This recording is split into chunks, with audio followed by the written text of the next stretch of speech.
అసలు పే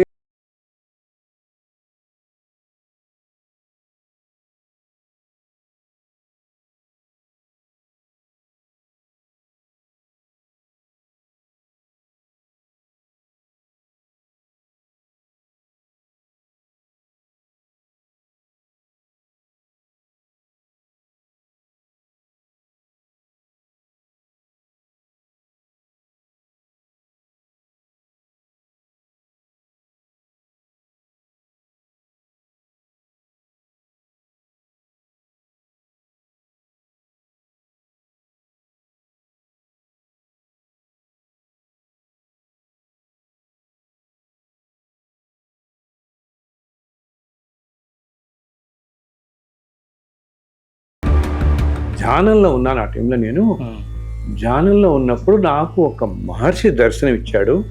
ఆ మహర్షి సాక్షాత్తు వేదవ్యాసుడు. ఒక 100 కోట్ల పెట్టిన పెద్ద ఆలయం కాంప్లెక్స్ చేసే బదులు ఒక 200 పురాతన ఆలయాలు నువ్వు పునరుద్ధరించవచ్చు. ఆ దృష్టి ఎందుకు పెట్టుకోరు? విష్ణు ఆరాధన, సుబ్రహ్మణ్య స్వామి అమ్మవారు శక్తి స్వరూపం అన్నమాట. ఈ దుష్ఫలితాల నుంచి మనం రక్షింపబడుతూ ఉంటాం. శ్రీ సన్నిధి ప్రేక్షకులకు నమస్కారం. మనం ఎందరో యోగులను, ఎందరో గురువులను, మరెందరో సాధకులను నిత్యం కలుస్తూనే ఉన్నాం. వారి నుంచి అద్భుతమైనటువంటి ఆత్మజ్ఞానాన్ని తీసుకుంటూనే ఉన్నాం. ఈరోజు మన అదృష్టం మనం చేసుకున్నటువంటి పూర్వజన్మ సుకృతం. శ్రీ వెంకటేశ్వర స్వామి వారి యొక్క మానసపుత్రులు, మనందరినీ నిత్యము నడిపిస్తున్నటువంటి సద్గురువులు శ్రీ విశ్వపతి గారు. సాక్షాత్తు స్వామివారే వారికి ఇచ్చినటువంటి సందేశాలని మనతో పంచుకుంటూ మనందరినీ కూడా స్వామికి దగ్గర చేస్తూ ఉన్నారు. ఈ రోజున ఇప్పుడు మనం ప్రవేశిస్తున్నటువంటి పరాభవ నామ సంవత్సరంలో ప్రపంచ పరిస్థితులు ఏ విధంగా ఉండబోతున్నాయి, భారతదేశ పరిస్థితులు ఏ విధంగా ఉండబోతున్నాయి, మనం ఎలా ఉండాలి, మనకు అనుకూలంగా లేని పరిస్థితుల నుంచి బయటపడడానికి ఏం చేయాలి అనే విషయాలన్నీ కూడా ఈ రోజున గురువుగారిని అడిగి తెలుసుకుందాం. ఇక ఏమాత్రం ఆలస్యం చేయకుండా ఈ సత్సంగం ప్రారంభిద్దాం. నమస్కారం గురుగారు. నమస్కారం అండి.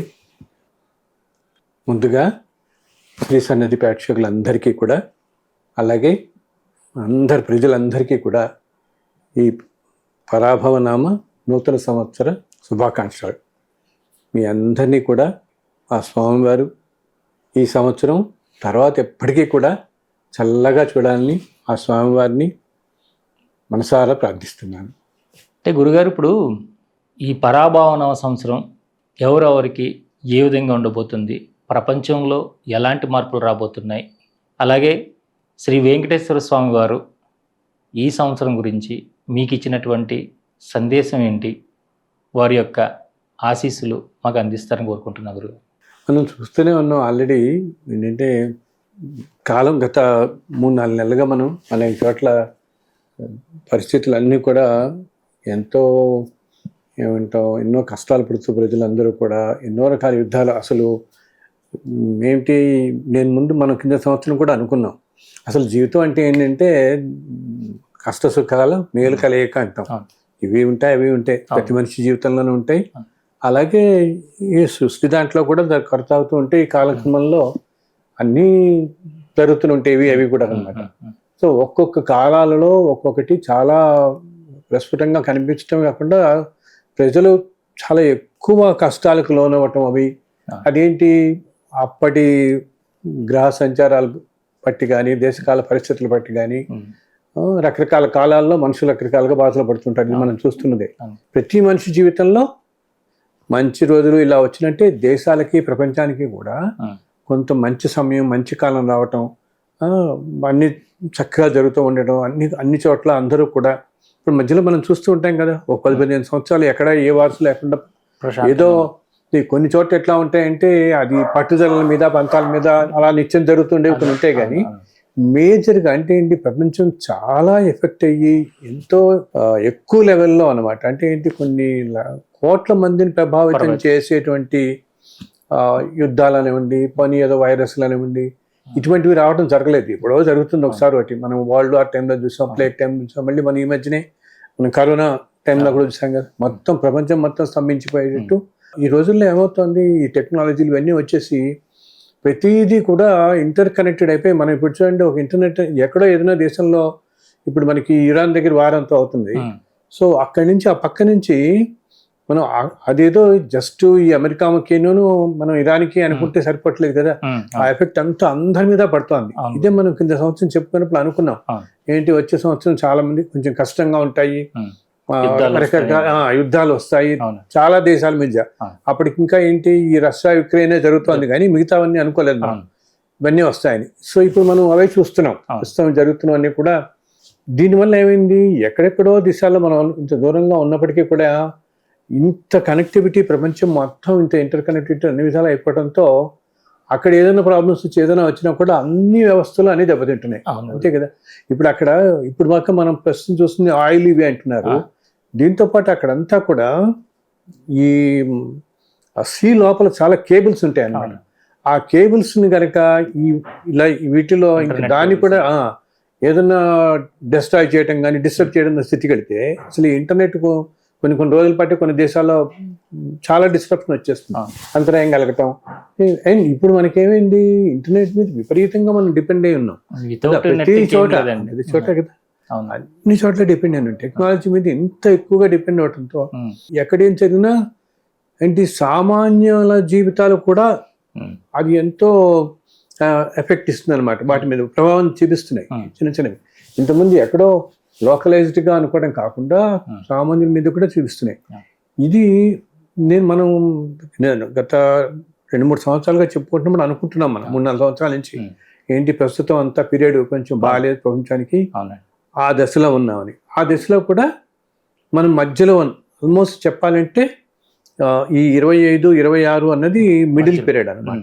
అందుకనే మనం ఇంత తీవ్రంగా చూస్తున్నాం అనేక పరిణామాలు కానీ ఈ దుష్ఫలితాలు ప్రభావాలు ఎన్నెన్నో చూస్తున్నాం. అవన్నీ కూడా కింద సంవత్సరం మనం అనుకున్నట్టుగానే నీటికి సంబంధించినవి, అగ్నికి సంబంధించినవి చాలా ప్రమాదాలు జరగచ్చు, జాగ్రత్తగా ఉండండి అని చెప్తూనే ఉన్నాం. అండ్ ప్రజలు మనం నిత్యం చూస్తున్నాం. అక్కడ ట్రావెల్స్ బస్సు మధ్యలో సడన్ గా అంటుకుందని ఇట్లా అని మనం చాలా దురదృష్టంగా ఎన్నో. అంతేకాకుండా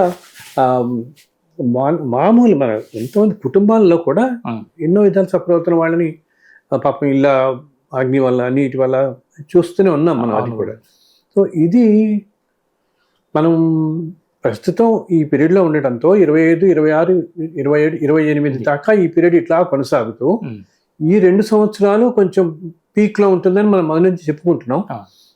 సో గత ఏడాది లాగానే అసలు పేరే పరాభవం. పరాభవం అనేది ఏంటి, ఏదైనా అవమానం జరగటం అవి అనమాట.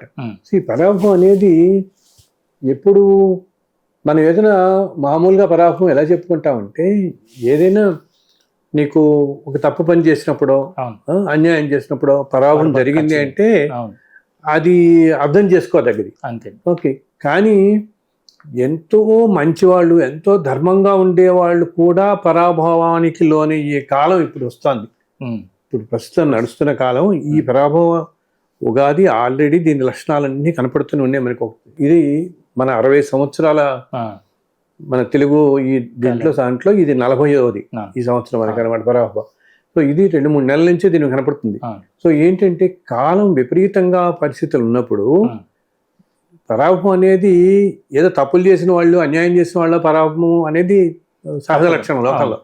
అంతేకాకుండా ఇప్పుడు ఎట్లా ఉంటుందంటే, ఇప్పుడు నడుస్తున్న కాలము ఈ సంవత్సరం అంతా కూడా, రాబోయే సంవత్సరం అంతా కూడా ఇంకా 2 ఏళ్ళ దాకా కూడా ఆల్మోస్ట్ ఎంతో ధర్మంగా ఉండేవాళ్ళు, ఎంతో ధార్మిక సంస్థల్లో ఉండేవాళ్ళు, మంచి సాంప్రదాయాల్లో ఉండేవాళ్ళు, ఒక యోగ మార్గంలో ఉండేవాళ్ళు, ధ్యాన మార్గంలో ఉండేవాళ్ళు, ఆ ప్రజలందరికీ ఎంతో సహాయం చేస్తున్న వాళ్ళు ఎన్నో రకాలుగా. ఇవే కాకుండా ధర్మ మార్గంగా ఉంటూ నలుగురికి సహాయం చేస్తూ అసలు ఏమాత్రం స్వార్థానికి పోకుండా సహాయం చేస్తున్న వాళ్ళు కూడా పరాభవానికి లోనయ్యే కాలం, రాబోయే కాలం అంతా అన్నమాట జరుగుతుంది. అది ఇప్పుడు ఇది మనం వింటున్నప్పుడు మనకు తెలుస్తుంది కదా. అంటే ఏంటి, పరాభవంలో ఎవరి వల్ల పరాభవంలో అవుతారు, సమాజం వల్ల అవుతారు. సో సమాజం అంటే మళ్ళీ మనమే కదా. సో మనం అర్థం చేసుకోవాల్సింది ఏంటి అంటే, మనమే కదా వీటిది. సో అంటే ఇప్పుడు కలి ప్రభావం, నేను చెప్తున్నాను, కలి పురుషుడి ప్రభావం విపరీతంగా ఉంది ప్రస్తుతం. అనేక వాటి యందు వ్యాపించి మనుషుల మనస్సులను ప్రవేశించి వారి వారి ప్రారంభ కర్మలన్నిటిని ద్వారా ప్రతి మనిషిని ఒక మాయ కప్పేయటం అన్నమాట. ఆ కప్పేయటంతో ఏమవుతుంది, సత్యం అనేది గ్రహించకుండా వాళ్ళు చేస్తున్న అతి స్వార్థరహితంగా ఏ స్వార్థం లేకుండా ఎంతో చక్కగా చేస్తున్నా అది మన కంటికి ఏమిటి, దాని వెనకాల ఏదో ఉంది, దాని వెనకాల ఏదో దుర్గుణాలు ఆపాదించి ఇవన్నీ ఆపాదించి ఆ మనిషిని పరాభవం చేద్దామని చూస్తున్నారు. ఇది మనం ఆల్రెడీ గత 2-3 నెలలుగా చూస్తున్నాం. ఎన్నో స్థాయిల్లో, ఎన్నో సంస్థల్లో, ఎన్నో రంగాల్లో ఎంతమంది వ్యక్తుల చేత అది కూడా ఏంటి, ఉన్నతంగా పదవుల్లో ఉన్నత స్థాయిలో ధార్మికంగా ఉన్నవారు కూడా వారు కూడా ఇటువంటి మాయకు లోనయ్యి ఇంకొకరిని ఈ విధంగా అని, ఇది ఏంటంటే కాల పరిస్థితే ఇట్లా ఉంది అని మనం అంతా గ్రహించాలన్నమాట. మనకి మన అదృష్టం కొద్దీ అసలు ఈ భారత భూమిలో జన్మించటమే మహాపుణ్యం అంటాం. ఎన్నో జన్మలు పుణ్యం చేసుకుంటే కానీ ఈ భూమి మీద మనకి జన్మ కలగదు. మనం అనుకుంటాము ఏంటంటే నాయన ప్రతి వాళ్ళు మనకున్న బ్లెస్సింగ్స్ మనం గ్రహించాం, ఎంత అదృష్టవంతులు, ఎన్ని విధాలు మన అదృష్టం అనేది మనం గ్రహించాం అనమాట. అసలు మనకున్నంత ఈ భూమిలో మీద ఉన్నంత స్వేచ్ఛ ఏ దేశంలో ఎక్కడుంది మనకి చెప్పండి. మన వాళ్ళు అందరూ అంటారు కానీ మీకు అమెరికా నుండి, పాకిస్తాన్ నుండి, రష్యా నుండి, చైనా నుండి ఎక్కడికి వెళ్ళినా ఏ దేశాలలోనూ లేనటువంటి స్వేచ్ఛాయుతమైన జీవితం ఇక్కడ గడపచ్చు. నచ్చిన వాళ్ళకి నచ్చినట్టు బ్రతుకుతున్నారు, నచ్చిన వాళ్ళు నచ్చినట్టు బ్రతుకుతున్నారు. అక్కడ వాళ్ళు పెట్టిన రూల్నే పాటించాలా. ఇక్కడ అలా కాకుండా వాళ్ళకి నచ్చినట్టుగా ఒక రూల్స్ పెట్టుకుని ఆ విధంగా కూడా జీవించే అవకాశం ఇక్కడ భారతదేశం చక్కగా ఉంది కదా, చక్కగా ఉంది. అసలు ఎలా చెప్తానంటే నేను, భారతదేశం కనుక సుభిక్షంగా చక్కగా పూర్తిగా ఉంటే ప్రపంచం అంతా కూడా బాగుంటుంది అని అంటారు ఇక్కడ. ఇది అటువంటి కర్మభూమి అన్నమాట. మనం ఎప్పుడు చెప్పుకుంటుంటామే, సాక్షాత్తు అవతార పురుషులు భగవంతుడే ఎన్నో అవతారాలలో సంచరించిన ప్రదేశం కదా ఇదంతా. ఇటువంటి ప్రదేశం అంటే ఎంత పవిత్రమైనది. ఇటువంటి చోట జన్మించడమే మన అదృష్టం. జన్మించడమే కాకుండా ఎన్నో తరాల నుంచి ఈ భూమిని ఇక్కడ మనందరినీ కూడా ఎంతో జ్ఞానంతో సుసంపన్నం చేస్తూ ఒక మంచి దిశ నిర్దేశం చేస్తూ ఉన్నవాళ్ళు ఆది శంకరాచార్యుల నుంచి మన గురు పరంపర అలా కొనసాగుతూ వస్తుంది. ఇంత విశేషమైనటువంటి గురు పరంపర ఇంకెక్కడ ఏ దేశంలో కానీ ఏ జాతిలో కానీ మనకి ఇక్కడ కనపడదు, మన దగ్గర కనిపిస్తున్నట్టు. దాన్ని మనం చక్కగా మంచి మార్గంలో తీసుకుని మనం మంచి పథంలో పయనించాలి. మనకి ఎవరికైనా కావాల్సిన మంచి పథంలో అంటే మన జీవితం చల్లగా నడగాలి. ప్రతి మనిషికి కావాల్సింది ఏమిటి, ముందర వాళ్ళు అనుకునేది మన జీవితం సుఖంగా, హాయిగా, ప్రశాంతంగా జరగాలి. పిల్లా పాపలతో తన కుటుంబం, తన స్నేహితులు అందరూ బాగుండాలి అనుకుంటారు. బంధువులు, స్నేహితులు అందరూ బాగుండాలి, ఇవే కదా మనం అనుకునేది అందరం కలిపి. సో అలా ఉండాలి అనుకుంటే దానికి తగ్గట్టుగా మనం బుద్ధిని కూడా ఆ మార్గంగా పయనింపు చేసుకుంటూ, అంటే పిల్ల పాపలతో బంధువులు, స్నేహితులు వీళ్ళందరూ మన చుట్టూతో ఉన్న వాళ్ళందరూ బాగుంటే మన సమాజం అంతా మనం బాగుంటాం. అందరూ కూడా వీళ్ళందరూ మన బంధువులు, స్నేహితులు, మన కుటుంబాలు అందరూ కలిసి, అంటే ఎందుకు చెప్తున్నా అంటే మన కుటుంబమే కాకుండా మన చుట్టుపక్కల ఉండే ఈ బంధువులు, స్నేహితులు కానీ వీళ్ళందరూ కూడా ఎంతో ప్రభావితం చూపిస్తారు. అందరం బాగుంటే మనం బాగుంటాం అప్పుడు, అంతే కదా. మన కుటుంబంతో పాటు బంధువులు, స్నేహితులు అందరూ కూడా బాగుండాలి ఎప్పుడు కూడా, అప్పుడు చక్కగా బాగుంటుంది. ఇది మనకి ఎన్నో తరతరాలుగా మహనీయులు జన్మించి మనకి చెప్తూ వస్తున్నారనమాట. అసలు ముందు ఈ సంవత్సరం ఎలా ఉండబోతోంది, మామూలు కొన్ని చూసుకుందాం. ఈ సంవత్సరం వర్షాలు బాగా పడతాయి, వర్షాలు చక్కగా పడతాయి, పంటలు బాగా పండుతాయి. అంతేకాకుండా అసలు ఆగస్టులో మంచి వర్షపాతం ఉంటుంది ఈ సంవత్సరం. ఆగస్టు, సెప్టెంబర్, అక్టోబర్ నుంచి నవంబర్, డిసెంబర్ అప్పుడంతా కూడా మనకి మంచి వర్షాలు వస్తాయి ఈ సంవత్సరం పాటు. అలాగే భారతదేశం ఎకనామికల్గా చాలా బాగుంటుంది, ఫైనాన్షియల్లీ మనకి చాలా బాగుంటుంది దేశానికి అనమాట. వేరే ఇప్పుడు అమెరికా అటువంటి చోట్ల కొన్ని దేశాల్లో ఈ ఎకానమీ దెబ్బతిని యుద్ధాల వల్ల వాటన్నిటి వల్ల కానీ అనేక కారణాల వల్ల అక్కడ దెబ్బతింటుంది. కానీ మన దగ్గర భారతదేశంలో మాత్రం అందరు బాగుంటారు. ఆర్థికంగా చాలా కుటుంబాలు మంచి స్థితిలోకి వస్తాయి, ప్రజలందరూ ఆర్థిక స్థితిలో బాగుంటుంది. అలాగే జనరల్గా కూడా ఇప్పుడు ఇందాక నేను చెప్పానే, కాలం బాగాలేకపోవటం వల్ల ఏంటి, ప్రపంచంలో అశాంతి ఉండటము, మనుషుల మధ్య లేనిపోని ఏమంటాం మనం మిస్అండర్స్టాండింగ్స్ అంటామే. వాళ్ళు మంచి చెడపోతే అది మన చెడుగా అనిపించటం మనకి చూడటం. అలాగే అసలు ఒకళ్ళకొకళ్ళు మనుషులకి ఉన్న సెన్సిటివిటీ తగ్గిపోవటం. ఒక మనిషి బాధని పాతకాలంలో పక్క మనిషిని బాధను పంచుకునే వాళ్ళు ఉండేవాళ్ళు. మానవతా విలువలు అంటామే మనం. ఇటువంటివన్నీ బాగా తగ్గిపోతున్నాయి అనమాట. ఆ టైం ఇప్పుడు. బట్ ఆర్థికంగా బాగుంటుంది. అలాగే ఈ సంవత్సరం కొన్ని నక్షత్రాల్లో జన్మించిన వాళ్ళకి ఇది సామాన్యంగా ఇప్పుడు మామూలుగా మనం అన్ని పంచాంగాల్లో చూస్తాం, అన్నిటికీ ఒక్కొక్క రాశులకి ఆదాయ వ్యయాలని ఇస్తారు కదా. ఇవి ఒక విధంగా ఏంటంటే జనరలైజ్డ్ ఇండికేషన్స్ అంటాం, అంటే సామాన్యంగా సూచింపబడేవి. ఇన్ని కోట్లాది మందికి ఇది అప్లై అవుతాయని కాదు, బట్ జనరల్గా సూచింపబడేవి ఇవన్నీ. అలా చూస్తే కొన్ని అక్షరాలతో కనుక పేర్లు ప్రారంభమయ్యే వాళ్ళకి ఈ సంవత్సరం బాగుంటుంది. ఒకటి నేను ఆల్ఫాబెట్లో చెప్తాను. A1 ఏతో స్టార్ట్ అయ్యే వాళ్ళకి అనమాట, అంటే ఆ అంటాం మన తెలుగులో. అలా ఏతో స్టార్ట్ అయ్యే వాళ్ళకి సితో 1, డితో 1, మళ్ళీ జీతో 1, H1, K1, M1, N1, R, S, మళ్ళీ వి. ఈ అక్షరాలతో స్టార్ట్ అయ్యే వాళ్ళ పేర్లు ఉన్న వాళ్ళందరికీ అంటే ఆ ఉచ్చారణతో వచ్చే పేరు అనమాట. ఆ ఉచ్చారణతో పేర్లు ఇప్పుడు ఎం అంటే ఏదైనా మాధవరావు అంటే మానస్ అని ఇట్లా ఏదైనా ఉంటుంది. మా అనే అక్షరం, ఆ అక్షరం ఆ వైబ్రేషన్తో వీటన్నిటికీ అక్షరాలు ఏంటంటే మన పేరు, ఆ పేరు కూడా ఏంటి ఎక్కువగా ఏదైతే మనని పిలువబడుతుందో పూర్తి పేరు మనం చూసుకోక్కర్లే. మనం ఇప్పుడు మీరు సత్యంగా అనుకోండి, ముందు వెనకాల ఏవో పెట్టుకుని ఉండొచ్చు మనం, కానీ అందరినీ అంటారు. అప్పుడు అంటే మొదటి అక్షరం ఎస్ అంటే సా అనమాట. సో ఈ పేర్లతో ఇప్పుడు నేను చెప్పిన ఈ అక్షరాలు అన్నీ ఉన్నాయి. ఈ అక్షరాలు ఉన్న వాళ్ళందరికీ ప్రస్తుతం ఈ సంవత్సరం అంతా ప్రతి సంవత్సరం ఈ కాల ప్రవాహంలో అసలు పాత రోజుల్లో పంచాంగ శ్రవణం అనేది మొట్టమొదటి రోజుల్లో పంచాంగ శ్రవణంలో ఇప్పుడు చెప్తున్నట్టు ఈ పార్టీలు గెలుస్తాయా, ఈ ఎలక్షన్లు వస్తాయా, ఏమీ చెప్పేవాళ్ళు కాదు. పంచాంగ శ్రవణం అనేది మొట్టమొదటిలో చెప్పేది ఏంటి, వాతావరణ పరిస్థితులు సామాజికంగా ఎలా ఉంటుంది, ప్రపంచానికి ఎలా ఉంటుంది, గ్రహ సంచారాలు ఎలా ఉంటాయి, దానివల్ల పంటలు ఎలా పండుతాయి, మానవుల జీవితాలన్నీ ఎలా ఉంటాయి. కానీ ఇండివిజువల్గా దాన్ని తీసుకుని చెప్పడం అనేది ఇంతకుముందు లేదు. ఇది రాను అన్నిట్లో వెళ్ళిపోతున్నట్టు.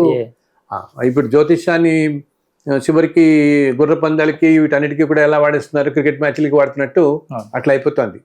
ఒక మంచి సమాజం అంతా బాగుండాలి, ఈ సృష్టి మొత్తం బాగుండాలి, విశ్వం బాగుండాలి అని ఎవరిచ్చారు మనకి? మహర్షులు ఇచ్చినటువంటి అద్భుతమైన జ్ఞానం ఇదంతా కూడా కదా. ఆ జ్ఞానంలోనే ఇప్పుడు ఈ శాస్త్రాలన్నీ ఉద్భవించింది, వాటిని ఇచ్చే వాటిని చివరికి ఇలా వాడుకుంటున్నాం మనం. జీవితానికి వెలుగు చూపేది జ్యోతిష్యం అని అంతే కదా. జ్యోతిష్ శాస్త్రం అంటేనే జ్యోతిష్ అంటే అది దాన్ని ఎలా మన వేదాంగాల్లో కన్నుతో పోలుస్తారు, కంటితోనే మన ఈ ప్రపంచాన్ని చూస్తామంటే అంతది అనమాట. అసలు జ్యోతిష్యం అనేది చివరికి ఇప్పుడు మామూలుగా ఇండివిజువల్గా జాతకాలు చూసుకునే స్థితికి వచ్చేసింది. కానీ జ్యోతిష్యం అనేది జ్యోతిష్య శాస్త్రం పరిధి అనంతమైనది అనమాట. అసలు మనం ఇప్పుడు వాళ్ళకి అసలు చాలా అతి తక్కువ జ్యోతిష్యం గురించి తెలిసింది. దాంట్లో ఎన్నో శాస్త్రాలన్నీ నిమిడిపోయి ఉంటాయి దాంట్లో, అంత అద్భుతమైన శాస్త్రం అది.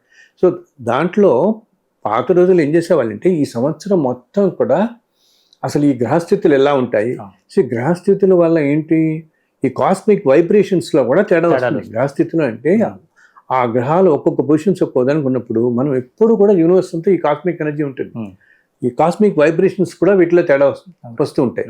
సో ఇలా ఉన్నప్పుడు ఇండివిజువల్స్గా మనం అందరం కూడా అసలు పాత రోజుల్లో పేర్లు నేను చెప్తాను, పేరు పెట్టడం అనేది కూడా ఎలా పెట్టేవాళ్ళు, వాళ్ళ నక్షత్రం ఏ నక్షత్రంలో పుట్టారో చూసి ఆ నక్షత్రానికి ఏ అక్షరంతో వైబ్రేషన్ ఉంటే వీరికి మంచిది వీళ్ళకి అనే దాంతో చెప్తుండేవాడు.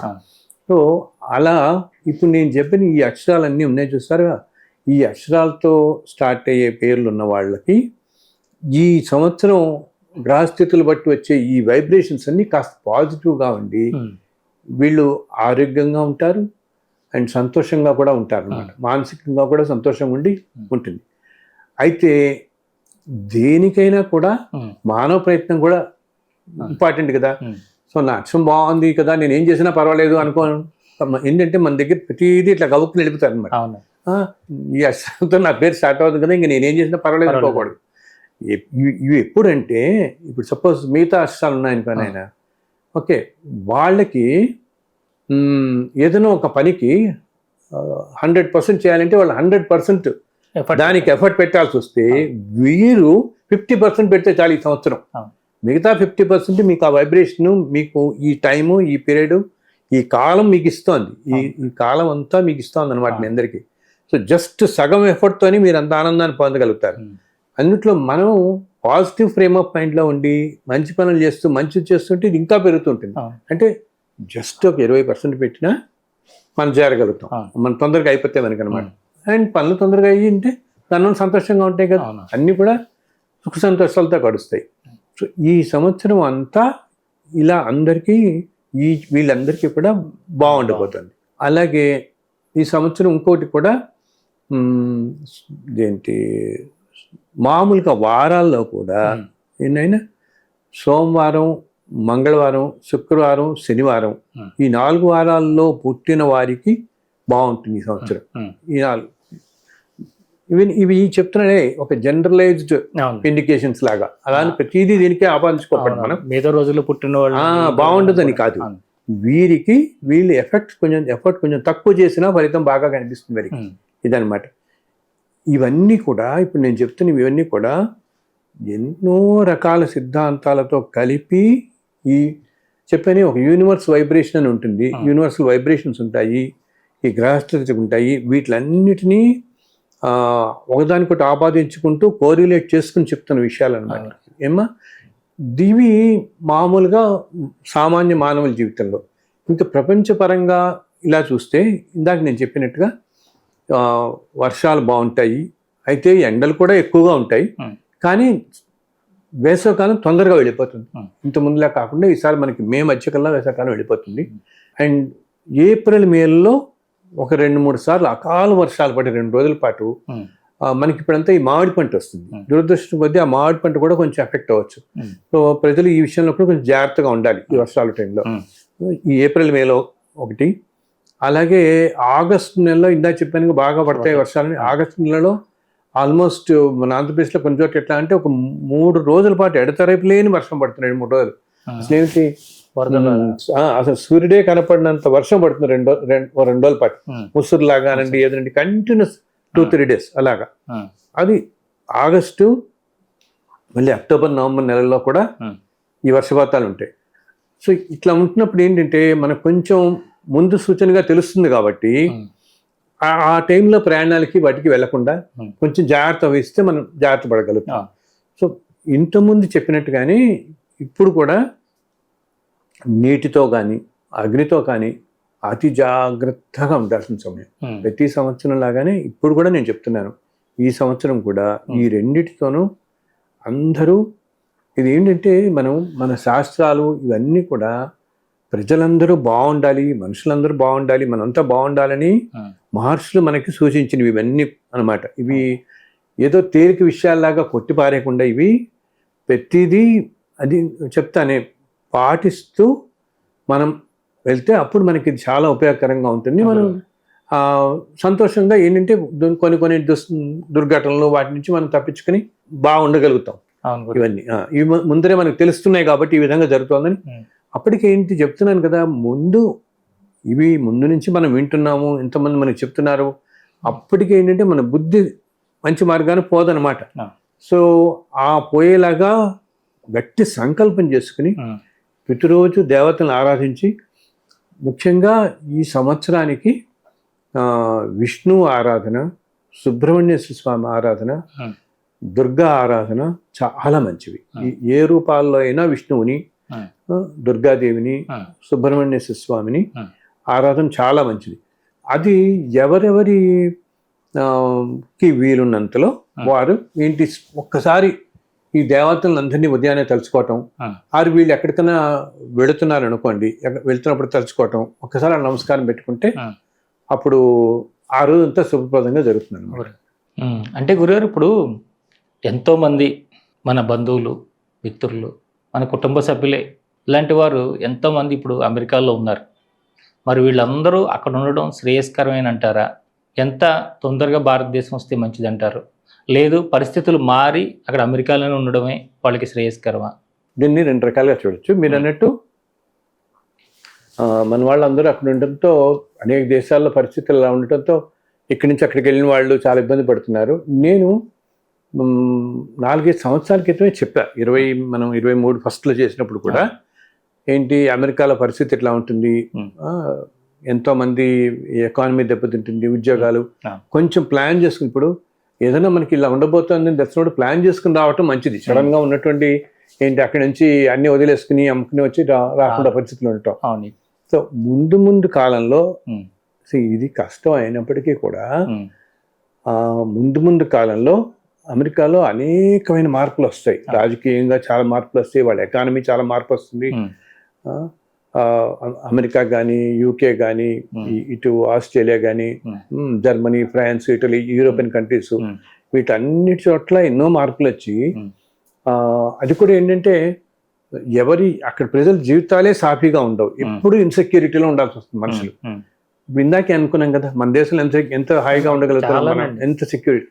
వేరే ఆ దేశాలన్నింటిలో ఏంటంటే ఎప్పుడు ఇన్సెక్యూరిటీ ఉంటూ నువ్వు ఏదో సంపాదించుకుంటావు కానీ ఎప్పుడు ప్రశాంతత ఉండదు మనుషుల్లో, అది లేకుండా గడుపుకుంటూ ఉంటాయి అన్నమాట.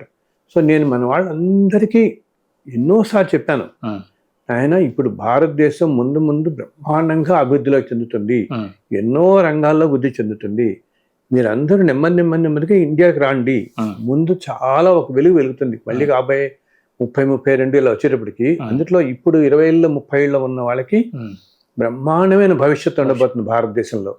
వీళ్ళందరూ 40లో వచ్చేటప్పటికి భారతదేశం ఎన్నో ఫీల్డ్స్లో అనమాట, అనేక రంగాల్లో చాలా ముందుకెళ్తుంది ఇటువంటి వాటిల్లో.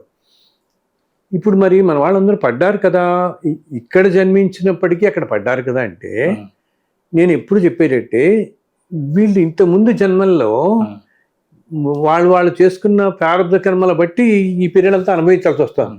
ఇది మనం ఇప్పుడు చెప్పుకుంటున్నట్టుగా వీరందరికీ కూడా ఏంటంటే ఇంతకుముందు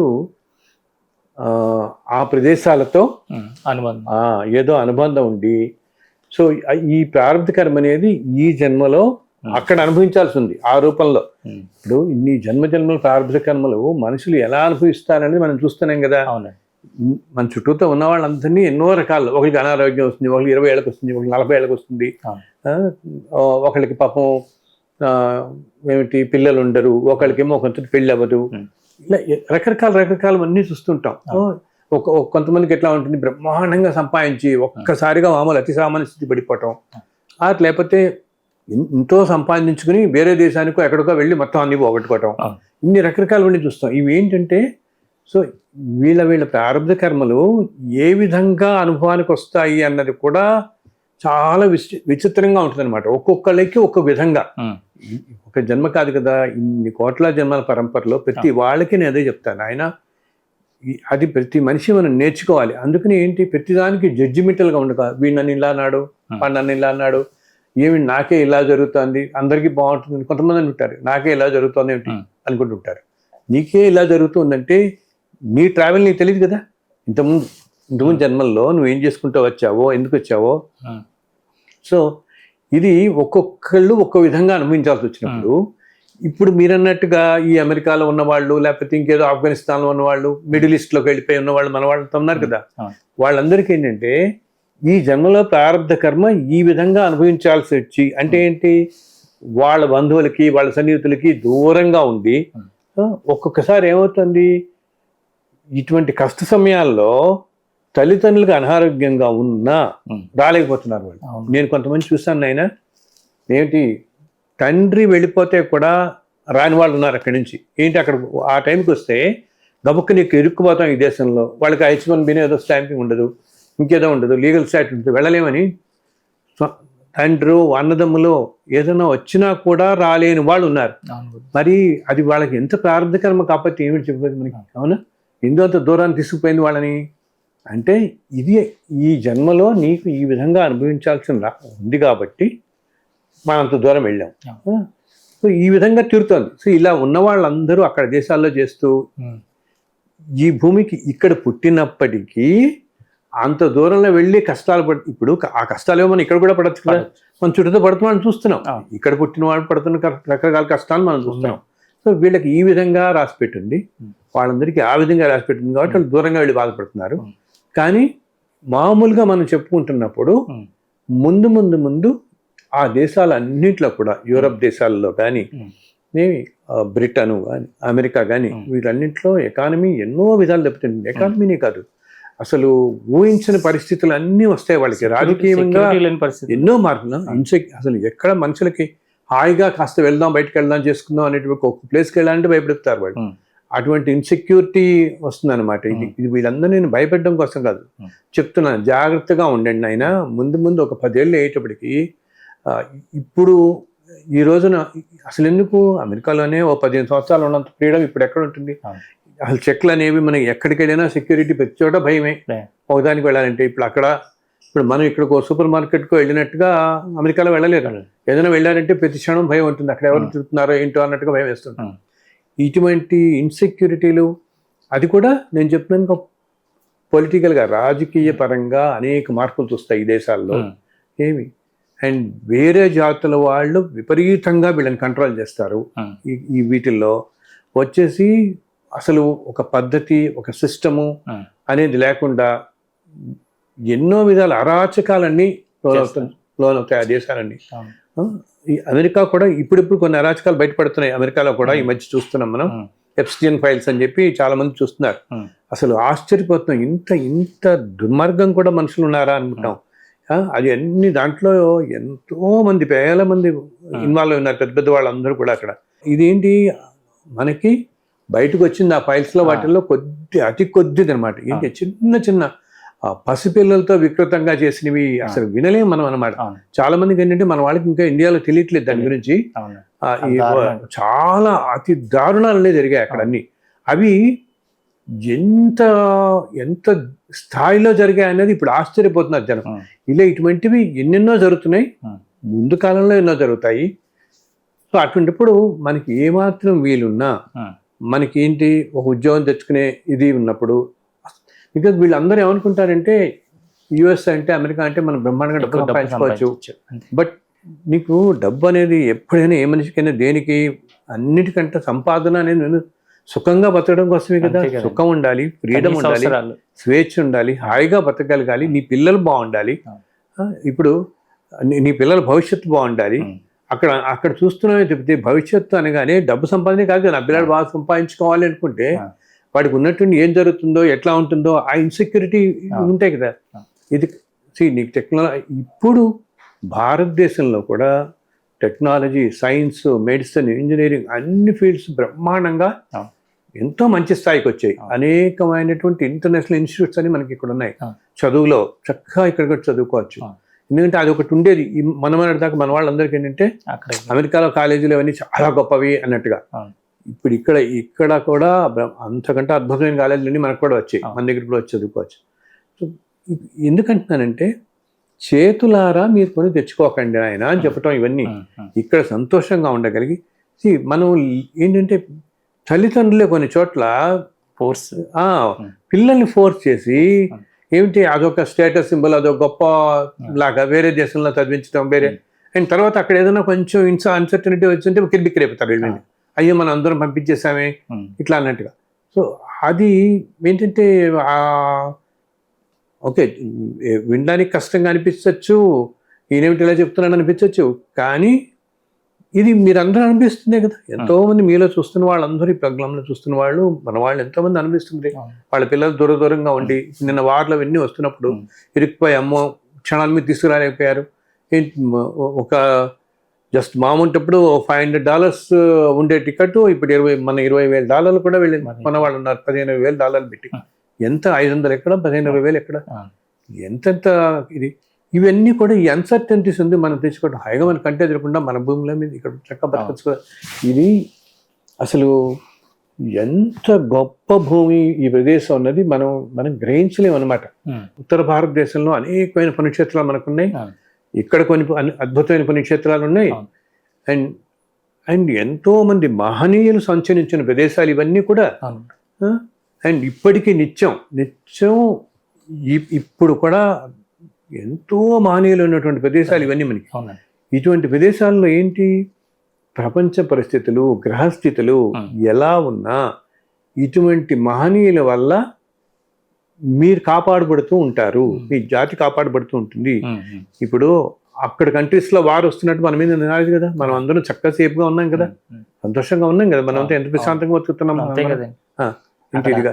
అక్కడ అందరూ వారి గురించి మాట్లాడుకుంటుంటే మనం ఇక్కడేమో గొప్ప సత్సంగం చేసుకుంటున్నాం కదా, అండ్ అందరూ హ్యాపీగా ఉండగలుగుతున్నాం, చక్కగా సంతోషంగా ఉంటున్నాం కదా మనం. సో అది ఏంటంటే ఏదో మనవాడు సామెత చెప్పేవాడు, దూరపు కొండలు నునుపు అనేవాళ్ళు ఒకప్పుడు.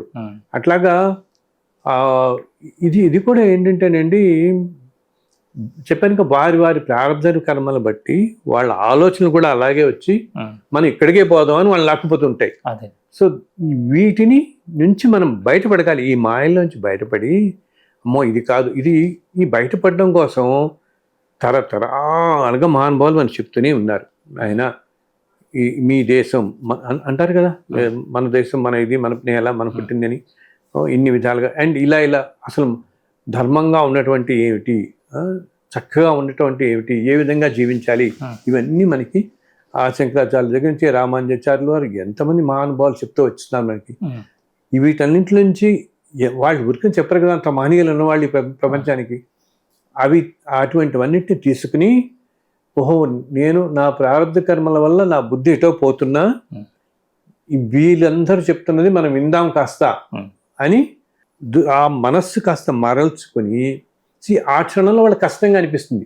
అయ్యో ఆ పిల్లాడు కూడా వెళ్తున్నాడు, మా పిల్లాడిని నేను పంపించలేకపోతున్నాను, లేకపోతే ఇలా మెటీరియలిస్టిక్ బెనిఫిట్స్ అంటామే, అటువంటివన్నీ చూసుకుంటూ ఉండే కంటే ఇందాక ఇప్పుడు నేను చెప్పానే, ఇప్పుడు నీకు సొంత జన్మనిచ్చిన తల్లిదండ్రులకి అనారోగ్యంగా ఉన్నప్పుడు నువ్వు దగ్గర నుండి చూసుకోలేకపోతున్నావు అంటే అంతకంటే ఏం కావాలి నాయన. దురదృష్టకర పరిస్థితి. ఏ జీవికైనా ఇంత నవమాసాలు మోసి పెంచి పెద్ద చేసి ఈరోజు నువ్వు ఇంత స్థాయికి వెళ్ళేంత స్థితికి నేను తీసుకెళ్ళిన తల్లిదండ్రులు చివరి దశల్లో ఉండి ఎంతమంది ఎంతంటే ఇది మన కొన్ని మనం మాట్లాడుకోవడానికి నిష్ఠూరంగా ఉంటాయి, కానీ ఇలాగ సపోజ్ వాళ్ళ తల్లిలో తండ్రో దురదృష్టం కొద్ది అనారోగ్యం పాలయ్యి ఏ ఐసీయూలోనే ఉంటే ఏంటి అక్కడ ఉద్యోగం వదిలిపెట్టా రాలేరు.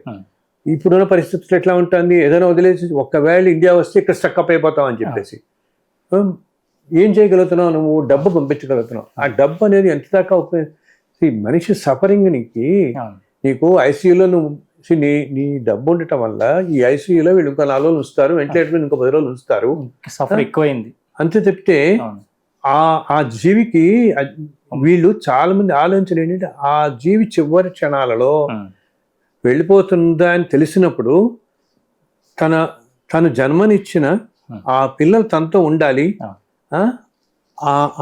ఆ టచ్ కావాలని కోరుకుంటాయి. జస్ట్ ఆ స్పర్శ అన్నమాట. ఎంతమంది నేను చూస్తాను స్పర్శ జస్ట్ వెళ్ళిపోతుంది ఆ జీవి అనుకున్నప్పుడు ఒకంతటి వెళ్ళదు, ఎందుకంటే ఆ స్పర్శ దొరకదు వాళ్ళకి. ఎంతో యాతన పడుతుంటారు వాళ్ళందరూ. మనం చాలా మంది అనుకుంటారు ఈ కోమాలో ఉన్నవాళ్ళు, సఫరింగ్ ఉన్నవాళ్ళు, అలా వాళ్ళందరికీ ఏమి తెలియదు అనుకుంటాం. చాలా తెలుస్తుంది వాళ్ళకి, అన్నీ తెలుస్తుంటే ఏంటంటే అవయవాలు అన్నీ పనిచేయవు కాబట్టి బయటికి మాట్లాడలేరు, చెప్పుకోలేరు తప్పితే వాళ్ళు అది ఎవరికైనా రావచ్చు కదా, ప్రతి మనకి రావచ్చు, ఎవరికైనా రావచ్చు. రేపొద్దున ఆ క్షణంలో వాళ్ళకి కావాల్సిన సులేస్ ఏంటి, సాంత్వన అనేది అంటామే స్పర్శలో. ఆ స్పర్శ కూడా ఎవరికి అక్కడ ఉండే నర్సులు డాక్టర్లు కాదు, వాళ్ళు సొంత సంతానం కనుక దగ్గర ఉంటే ఎంత ఇది నాయన. నాన్న మనుషులు ఉండాలంటే నాన్న మనిషి అనుకుంటామే, దానికోసం ఎంత తప్పించిపోతుంది ఆ జీవి. కొంతమంది పాపం అది చాలా దురదృష్టం, అందరి విషయాలు జరుగుతున్నట్లే. కొంతమంది నేను చూస్తున్నాను ఈ మధ్యకాలంలో, ఏమిటి 10 రోజులు అయిన తర్వాత ఇంక నేను ఇంతకంటా ఉండలేనండి, నేను వెళ్ళిపోవాలి వెనక్కి, లేకపోతే నా ఉద్యోగం పోతుంది, నాకు ఇలా అని చెప్పేసి వెళ్ళిపోతుంది, ఇలా వదిలేసి వెళ్ళిపోతుంది మారుతున్నారు. వెళ్ళిన 4 రోజులకే వీళ్ళు వెళ్ళిపోవటం, దురదృష్టంగా మళ్ళీ వెంటనే రావటం, ఎన్నెన్ని జరుగుతుంది. ఇటువంటివి ఎందుకు చెప్తున్నానంటే మనం లైఫ్ అనేది అలా ఒక విస్తృతమైన పరిధిలో మనం చూడగలగాలి. మనం మొదటి నుంచి మనం చెప్పింది ఏమిటి, మన శాస్త్రాలు అన్నీ కూడా తల్లిదండ్రులని దేవతలుగా ఇదే కదా మనం చెప్పారు, దైవాలుగా భావించండి మీకు అని. కానీ మన తోటి మనుషులందరినీ చక్కగా చూడండి, అందరినీ ఆదరించండి, ధర్మంగా ఉండండి అని. ఉమ్. అది మనని కాపాడతాయి. అండ్ ఎంతో మహనీయులైనటువంటి గురువులు ఉన్నారు మన పరంపరలో మనకి ఇక్కడ. వారిని ఆశ్రయించండి. ఎన్నో జన్మల ప్రారంభ వారు చెప్తున్న 4 మంచి మాటలు మీ ప్రారంభ కర్మల వల్ల మిమ్మల్ని మనసు ఎట్లా లాక్కుపోతున్నా ఆ 4 మాటలన్నా కాస్త వినండి. వింటే ఏంటంటే ఈ జన్మలో మనకు జరగాల్సిన నష్టాలు 4 పక్కకి తొలగిపోతాయి అన్నమాట అని చెప్పడం కోసం. బాధ తగ్గుతుంది. మెయిన్ మన కష్టం ఎందుకు వచ్చిందండి. అవును. అంటే గురుగారు ఇప్పుడు ఉన్న పరిస్థితుల్లో ఎంత తొందరగా వీలైతే వాళ్ళు అంత తొందరగా అక్కడ నుండి వచ్చి ఇక్కడ సెటిల్ అవడం అనేది ముఖ్యం. చాలా చాలా నేను ఎప్పుడో చెప్తున్నానమ్మా, ఇప్పటికీ కూడా చెప్తున్నాను. వీలున్నంత నెక్స్ట్ ఈ సంవత్సరం అయినా పోనీ, ఇప్పుడు 26కి వచ్చాం కదా, ఈ సంవత్సరం ఎండింగ్లో అన్నా రాగలిగితే మంచిది. ఎందుకంటే తర్వాత చాలా ఇన్స్టెబిలిటీ అంటామే అటువంటిది అనమాట. అసలు ఏంటి చెప్పనే ఎన్నో రాజకీయ పరంగా కానీ వృత్తుల పరాలుగా కానీ అసలు ఐటీ రంగంలో అయితే మన వాళ్ళందరూ ఒక విధంగా అదృష్టంగా ఎన్నో కుటుంబాలు ఐటీ వల్లే చాలా పైకి వచ్చాయి. ఇంతకుముందు తరాలకి ఈ తరానికి చూసాం కదా. కానీ ఇవన్నీ కూడా టెక్నాలజీ ఎంత ఇదిగా అయిపోవడంతో ఒక 5 సంవత్సరాలు అయ్యేటప్పటికి ఇప్పుడున్న వాటిలో అన్నిటికంటే ఐటీ రంగంలోనే తక్కువ ఉంటారు జనం. వర్క్ చేసేవాళ్ళు, ఉద్యోగం చేసేవాళ్ళు ఇప్పుడున్న వాటిల్లో 10%కి వెళ్ళిపోతుంది. ఇప్పుడంటే సపోజ్ ఒక కంపెనీలో 1,00,000 మంది కనుక ఉన్నారనుకుంటే ఈ రోజు మనం 5 సంవత్సరాలు అయ్యేటప్పటికి ఇది 10,000 కడుతుంది, కొన్ని చోట్ల 5,000 కడుతుంది. అంటే ఇంతమంది ఉద్యోగాలు పోతాయంటే వీళ్ళ అన్ని కంపెనీలకి ఇదే వర్తిస్తుంది కదా అన్ని చోట్ల. ఇంకో చోట ఎక్కడ వస్తుంది వీళ్ళకి? అండ్ 5 సంవత్సరాలు అంటే పెద్ద టైం ఏం కాదు, అలా చూస్తుండగా వచ్చేస్తుంది. అండ్ వీళ్ళల్లో చాలా మంది ఏంటి పాపం ఒకరికి ఉద్యోగం పోవటం అనగానే వాళ్ళు 30లో ఉన్నారా, 40లో ఉన్నారా, 50లో ఉన్నారా అని బట్టి కొంతమందికి కాలేజీలు, పిల్లలు, చదువులు ఉంటాయి, వాళ్ళు ఈఎంఐలు ఉంటాయి, ఇళ్ళు కట్టుకుని ఉంటాయి. సో ఇటువంటి ఇబ్బందులు పడకుండా ముందు నుంచి ప్లాన్ చేసుకుని మీరు ఇక్కడికి ఇండియా వస్తే కబుక్కుని ఇటువంటి విధానం వచ్చినా తట్టుకునే ఇది ఉంటుంది మనకి అక్కడ. ఇప్పుడు యుఎస్లో ఏమవుతుంది, ఉద్యోగం పోయి సతమతం అయిపోయి అన్ని వదిలేసుకుని క్షణాల్లో రావాల్సి వస్తుంది వాళ్ళన్నారు. అలా కాకుండా ఏదైనా ప్రశాంతత, మనుషులకి ఫైనల్ కావాల్సిన ప్రశాంతత కదా, ప్లాన్ చేసుకుని ఈ వచ్చే 1 or 2 yearsలో రావడానికి ప్రయత్నించండి. అండ్ డెఫినెట్గా ఇండియా చాలా బాగా ఉండిపోతుంది. ముందు సంవత్సరాల్లో భారతదేశం చాలా బాగుంటుంది. ఇది చెప్పానే, ఇప్పటికీ ఇంత ప్రపంచంలో అశాంతి ఏం జరుగుతున్నా ఈ భూమి కాపాడబడుతూ ఉండడానికి అద్భుతమైన మహనీయులు ఇప్పటికీ ఇంకా ఉన్నారు మన దగ్గర అన్నమాట. మన భారతదేశంలో మన దాంట్లో ఉన్న ఇంకొక అద్భుతమైనది ఏంటంటే మనకి ఈ దేశాన్ని చెప్పాను, ఈ జాతిని తరతరాలుగా మహనీయులందరూ రక్షిస్తూ ఉన్నారు. ఎన్నెన్నో అద్భుతమైన క్షేత్రాలు ఉన్నాయి. మహాపురుషులు ఇంతమంది కాలాల్లో ఉన్నారు, ఇప్పుడు ఉన్నారని చెప్తున్నా. అండ్ ఇందాక చెప్పాను కదా, ఈ కాలం అంతా బాగుండదు, వచ్చే సంవత్సరం కూడా ఇటువంటి ప్రమాదాలు ఇవన్నీ జరుగుతుంటాయి. ఈ కాలం ఇట్లా ఉన్నప్పుడు ప్రతి మనిషిని రక్షించేది మంచి పనులు చేయటం, ధర్మంగా ఉండటం అంటామే. సో ఎవరికి తోచిన రీతిలో వాళ్ళు ధర్మంగా ఉండటం అనేది. ఇప్పుడు ఇందా చెప్పుకున్నట్టుగా మన దేశం ఇప్పుడు అందరూ ఏం చేస్తున్నారు, కొంతమంది 100 కోట్లు పెట్టి ఆలయం, 200 కోట్లు పెట్టి ఆలయాలు కట్టిస్తున్నారు. అటువంటిది దాని బదులు ఒక 100 కోట్లు పెట్టి నువ్వు పెద్ద ఆలయం కాంప్లెక్స్ చేసే బదులు నువ్వు కనీసం ఒక 200 పురాతన ఆలయాలు నువ్వు పునరుద్ధరించవచ్చు. ఆ దృష్టి ఎందుకు పెట్టుకోరు? ఎందుకంటే మన దగ్గర సత్యం గారు కొన్ని వేల ఆలయాలు ఏమిటి, కొన్ని 100 సంవత్సరాల నాటివి, ఇప్పటివి కాదు, కొన్ని 100 సంవత్సరాల నాటివి, ఒక అద్భుతమైన ఒక వెలిగినవి. అంతేకాకుండా ఎంతో మహాత్ముల చేత ప్రతిష్ఠింపబడినవి, మహర్షుల చేత ప్రతిష్ఠింపబడినవి ఎన్నో జిల్లాల్లో. ఇప్పుడు కరీంనగర్, ఇటు ఆ గోదావరి జిల్లాలో ఎక్కడికో వెళితే మనం ఏంటి అగస్త్య మహర్షి భరద్వాజ ప్రతిష్ఠ అని వింటుంటాం మనం. ఎంతో మంది ప్రతిష్ఠించినవి. అండ్ ఏంటి కనీసం ఒక బేసిక్ ధూపదీప నైవేద్యాలు లేకుండా కొన్ని వేల ఆలయాలు ఉన్నాయి మనకి. ఏంటంటే ప్రముఖంగా తెలిసిన ఆలయాలే కాకుండా విలేజెస్లో, ఊళ్ళల్లో ఎప్పటి నుంచో ఉన్నవి మనం వింటుంటాం అనమాట. ఆలయం ఎప్పటి నుంచో ఉంది, 4-5 సంవత్సరాల నుంచి ఉంది, ఎవరు పట్టించుకోవట్లేదు పాప అని అంటుంటామే. ఇలా ఇప్పుడు ఇలా కొత్త ఆలయాలు కట్టించే వాళ్ళు ఇటువంటి ఆలయాలని కాస్త జీర్ణోద్ధరణ చేసి వాటిని వెలుగులో తీసుకొస్తే అది ఎంతో పుణ్యం వాళ్ళకి. బికాజ్ ఆ ప్రదేశం ఒకప్పుడు ఎంతో వెలిగిందనమాట. ఎంతో అద్భుతంగా ఉన్నవి. కాలక్రమేణా ఇప్పుడు నేను ఆ మధ్య వెళ్తున్నప్పుడు చూస్తాను, ఇప్పుడు బెంగళూరు వెళ్తున్నప్పుడు చూస్తాం మనం, అక్కడ లేపాక్షి అని ఉంటుంది కదా, అనంతపూర్ వెళ్తుంటే మన అనంతపూర్ దగ్గర ఆ లేపాక్షి ఒకప్పుడు ఎంతో బ్రహ్మాండమైన ఆలయం అది. ఎంత అద్భుతమైన, అసలు ఆ శిల్ప సంపద అంతా చూస్తే మనం ఆశ్చర్యపోతాం. ఇప్పుడు ఆ ఆలయానికి అప్పుడప్పుడు కొంతమంది ఎవరో వస్తున్నారు తప్పితే చాలా మంది తెలియని కూడా తెలియట్లేదు. ఇది ఇంకా లేపాక్షి అనేది ఈ మాత్రం తెలుసు, కొంచెం తెలుసు. ఇలా తెలియనివి ఎన్నెన్నో క్షేత్రాలు మనకి. ఇప్పుడు మన తూర్పుగోదావరి జిల్లాలో ఉపమాక అని ఉంటుంది ఒకటి, ఉపమా క్షేత్రం, వెంకటేశ్వర స్వామిది. అది ఒకప్పుడు ఎంతో అద్భుతమైన క్షేత్రం, ఎంతో ప్రాముఖ్యమైనది, వెలిగిన క్షేత్రం అనమాట. ఎందరో మహర్షులు మహనీయులంతా దర్శించుకునే ప్రదేశం అది. సాక్షాత్తు స్వామివారే అక్కడికి వేటాడుతూ వస్తారు గుర్రం మీద అక్కడికి. అది అసలు ఇప్పుడు చాలా మంది తెలియదు. ఇప్పుడు వాళ్ళకి అసలు ఎవ్వరికి చాలా అతి తక్కువ ఆ దగ్గర ప్రదేశాల్లో ఉండేవాళ్ళు తప్పితే. ఇటువంటి క్షేత్రాలు ఎన్నెన్నో ఉన్నాయి మనకి. సో అటువంటి ఆలయాల్ని, క్షేత్రాల్ని మీరందరూ పునరుద్ధరించండి. ఇప్పుడు పెద్ద టెంపుల్ కాంప్లెక్స్ 500 crores పెట్టి కట్టేకంటే ఈ 500 కోట్లతో ఇటువంటి ఆలయాలు మీరు చక్కగా 400-500 ఆలయాలను బ్రహ్మాండంగా తీసుకురాగలుగుతారు. చాలా బాగా. ఇప్పుడు ఒక్కొక్క ఆలయానికి 50 లక్షలు పెడితే చాలా తీసుకురాగలుగుతారు, 1 కోటి రూపాయలు పెట్టి తీసుకురాగలుగుతారు. అతి సామాన్యులైన వాళ్ళు, నాకు తెలిసిన వాళ్ళు కొంతమంది చేస్తున్నారు పాపం. వాళ్ళకు వస్తున్న జీతంలో సగం పెట్టేసి పాపం వాళ్ళ ఊళ్ళలో చిన్న ఆలయాలు కట్టిస్తూ అక్కడ వాళ్ళందరికీ చేస్తున్న వాళ్ళు ఉన్నారు. ఒకటే ఇప్పుడు మనకి ఇటువంటి పెద్ద పెద్ద కాంప్లెక్స్లు కొదవలేదు కదా, చాలా ఉన్నాయి ఇండియాలో మనకి. అవునా, పెద్ద టెంపుల్ కాంప్లెక్స్లు అనేవి చాలా ఉన్నాయి ఇప్పుడు. అండ్ ఆ కాంప్లెక్స్లు కూడా మన వాళ్ళు ఏం చేస్తున్నారు, అదే టూరిస్ట్ స్పాట్లో వెళ్తున్నారు చివరికి.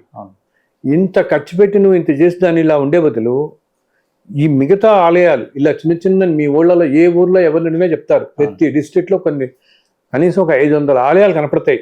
ఏంటి ఇది 500 సంవత్సరాలతో, 1000 సంవత్సరాలతో, ఎన్నెన్నో అనమాట అటువంటివి.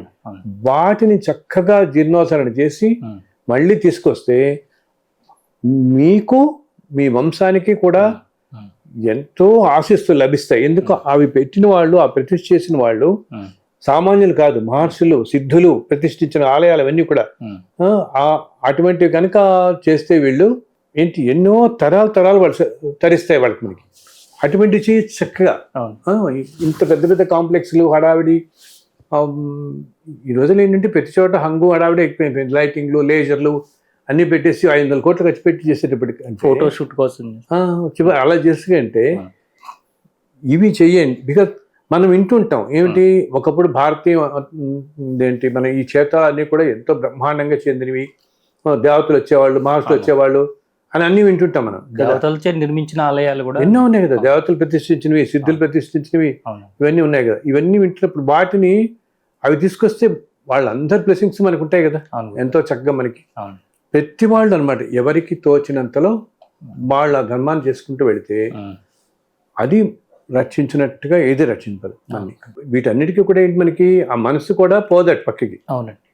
మనసు పోవాలనే కూడా దానికంటే మనం దైవాన్ని ఆరాధించడం, ఒక గురువుని నమ్ముకోవటం అని అనుకుంటున్నాం కదా. నేను ఆల్మోస్ట్ మనం చేసే చాలా ప్రోగ్రామ్స్లో, కార్యక్రమాల్లో గురువుల గురించి మాట్లాడుతుంటాం. అవును కదా. అండ్ ఇది అసలు మన జాతిలోనే ఉంది, గురువు అనే సాంప్రదాయం కానీ, గురువులు మాట్లాడటం కానీ. అండ్ చాలామంది ఆశ్చర్యపోతుంటారు, నిజంగా ఇప్పటి కాలంలో కూడా ఇంతటి మహనీయులైన గురువులు ఉంటారా అసలు అని చెప్పేసి. నేను అంటే చెప్తానే, ఒక గురువు దగ్గర కూర్చుంటే కొన్ని జన్మల ప్రారంధ కర్మ కూడా కేవలం కూర్చున్నంత మాత్రానే నశిస్తుంది అని ఎప్పుడూ చెప్తున్నట్టుగా, ఇంతకుముందు కాలంకి ఇప్పటి కాలానికి ఎంతో వైరుధ్యం వచ్చేసింది కాబట్టి వాళ్ళు ఓపెన్గా బయటకు రావట్లేదు. మనకి ఏంటి, మనకి అంత గట్టి సంకల్పము, అంత ఇది ఉంటే తప్పకుండా అటువంటి వాళ్ళు మనకు దర్శనం ఇస్తారు. వాళ్ళకు ఉన్న శక్తి అపారమైనటువంటిది అన్నమాట. అది అసలు మనం ఊహించలేము. నిజంగా ఇంత ఏంటి, మనం దేవతల గురించి ఎలా వింటామో అంతటి శక్తి సంపన్నులైనటువంటి గురువులు ఇప్పటికీ మనకి ఈ దేశంలో ఉన్నారు, ఈ భూమి మీద ఉన్నారు గురువులు. అతి సామాన్యులుగా మన మధ్య సంచరిస్తూ ఉన్న మహాపురుషులైనటువంటి గురువులు ఉన్నారు. మీకు ఒక చిన్న ఉదాహరణ చెప్తాను. నాకు తెలిసిన ఒక ఆయన ఉన్నారు. ఆయన ఏంటంటే మామూలుగా అతి సామాన్యంగా ఉంటారు. అసలు ఏదో 4 మంచి మాటలు చెప్తుంటారు, వెళ్ళిన వాళ్ళకి వెళ్తాయి, లేని వాళ్ళకి లేదనుకుంటారు. అంతకంటే పెద్ద పట్టించుకోరు ఆయన అనమాట. ఆయన ఎంత శక్తివంతుడంటే ఈ మధ్య ఒక విశేషం జరిగింది. ఆయన దగ్గరికి ఒకరోజు ఉదయాన్నే 10 గంటలప్పుడు, ఉదయం 10-10:30 ఆ టైంలో ఒక ముసలి బ్రాహ్మణుడు, పెద్ద ఆయన అనమాట, ఒక 60 ఏళ్ళు అట్లా ఉంటాయి, 50 పెద్దవారు కదా ఏజ్లో, 50 నుంచి 60 ఆ టైంలో మొన్న ఆయన ఒక బ్రాహ్మణుడు వచ్చాడు ఆయన ఇంటికి. వచ్చి కూర్చుని నమస్కారం పెట్టాడు. నమస్కారం పెట్టగానే ఈయన, నమస్కారం స్వామి, ఎక్కడుంటారు ఏమిటి అని అడిగారు. అడిగితే అప్పుడు ఆయన చెప్తాడు ఈయనతో, ఏం లేదు స్వామి, మిమ్మల్ని దర్శించుకుందామని వచ్చా నేను. మాది తూర్పుగోదావరి జిల్లాలో ఒక అగ్రహారం మాది. దాంట్లో మాది వెనకాల 7-8 తరాలుగా అందరం కూడా ఈ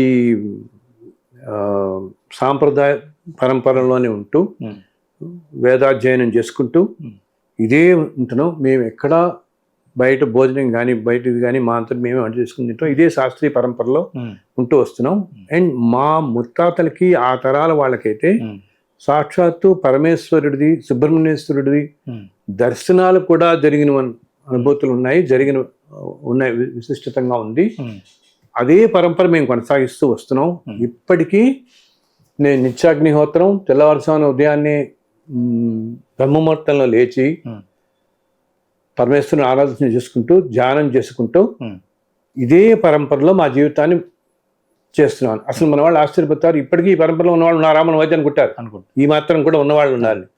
కానీ నేను చాలా మంది చూశాను, ఇప్పటికీ అంత నియమనిష్టలతో అంతగా ఉంటున్నవాళ్ళు అనమాట. ఆయన చెప్తున్నారు, ఇలా ఉంటున్నాం మేము. సో అండ్ అప్పుడప్పుడు మేము పౌరోహిత్య కార్యక్రమాలకి, వేదపట్నాలకి, వీటికి వెళుతూ వస్తుంటాము.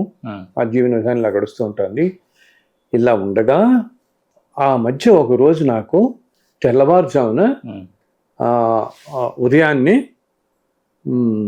ధ్యానం చేసుకుంటున్నాను. ఇలా బ్రహ్మముహూర్తంలో లేచి నా సంధ్యావందనం ఇవన్నీ చేసుకుంటూ మిగతా దేవతార్చనలు అన్నీ చేసుకుంటూ ధ్యానంలో ఉన్నాను. ఆ టైంలో నేను ధ్యానంలో ఉన్నప్పుడు నాకు ఒక మహర్షి దర్శనం ఇచ్చాడు. ధ్యానంలో కాసేపు నేను మౌనంగా ఉండిపోయాను. అదే ధ్యానంలో చేసుకుంటూ వెళుతున్నాను. ఇంకా నేను ప్రణవం చేసుకుంటున్నాను ధ్యానం. అప్పుడు కాసేపటికి ఆ మహర్షి ఎవరు అన్నది నేను గ్రహించగలిగాను. ఆ మహర్షి సాక్షాత్తు వేదవ్యాసుడు. వారు కూడా చెప్తారు కాసేపు అయిన తర్వాత, నేను నాయన ఇలా ఫలానా అని కనపడి ఇంకొక మాట చెప్పారు వారు నాకు. తరతరాలుగా మీ వంశం పైతరాలన్నీ కూడా ఎంత అద్భుతమైన సాంప్రదాయంలో కొనసాగుతున్నాయి. మీరు ఇటు శాస్త్రపరంగా ఈ విధంగా ఉండటమే కాకుండా ప్రజా సంక్షేమం కోసం, లోక సంక్షేమం కోసం ఎన్నో పనులు చేస్తున్నారు. ఎన్నో అద్భుతాలు చేశారు మీరు. వారందరూ కూడా, వారిలో కొంతమందికి భగవద్ దర్శనం కూడా లభించింది.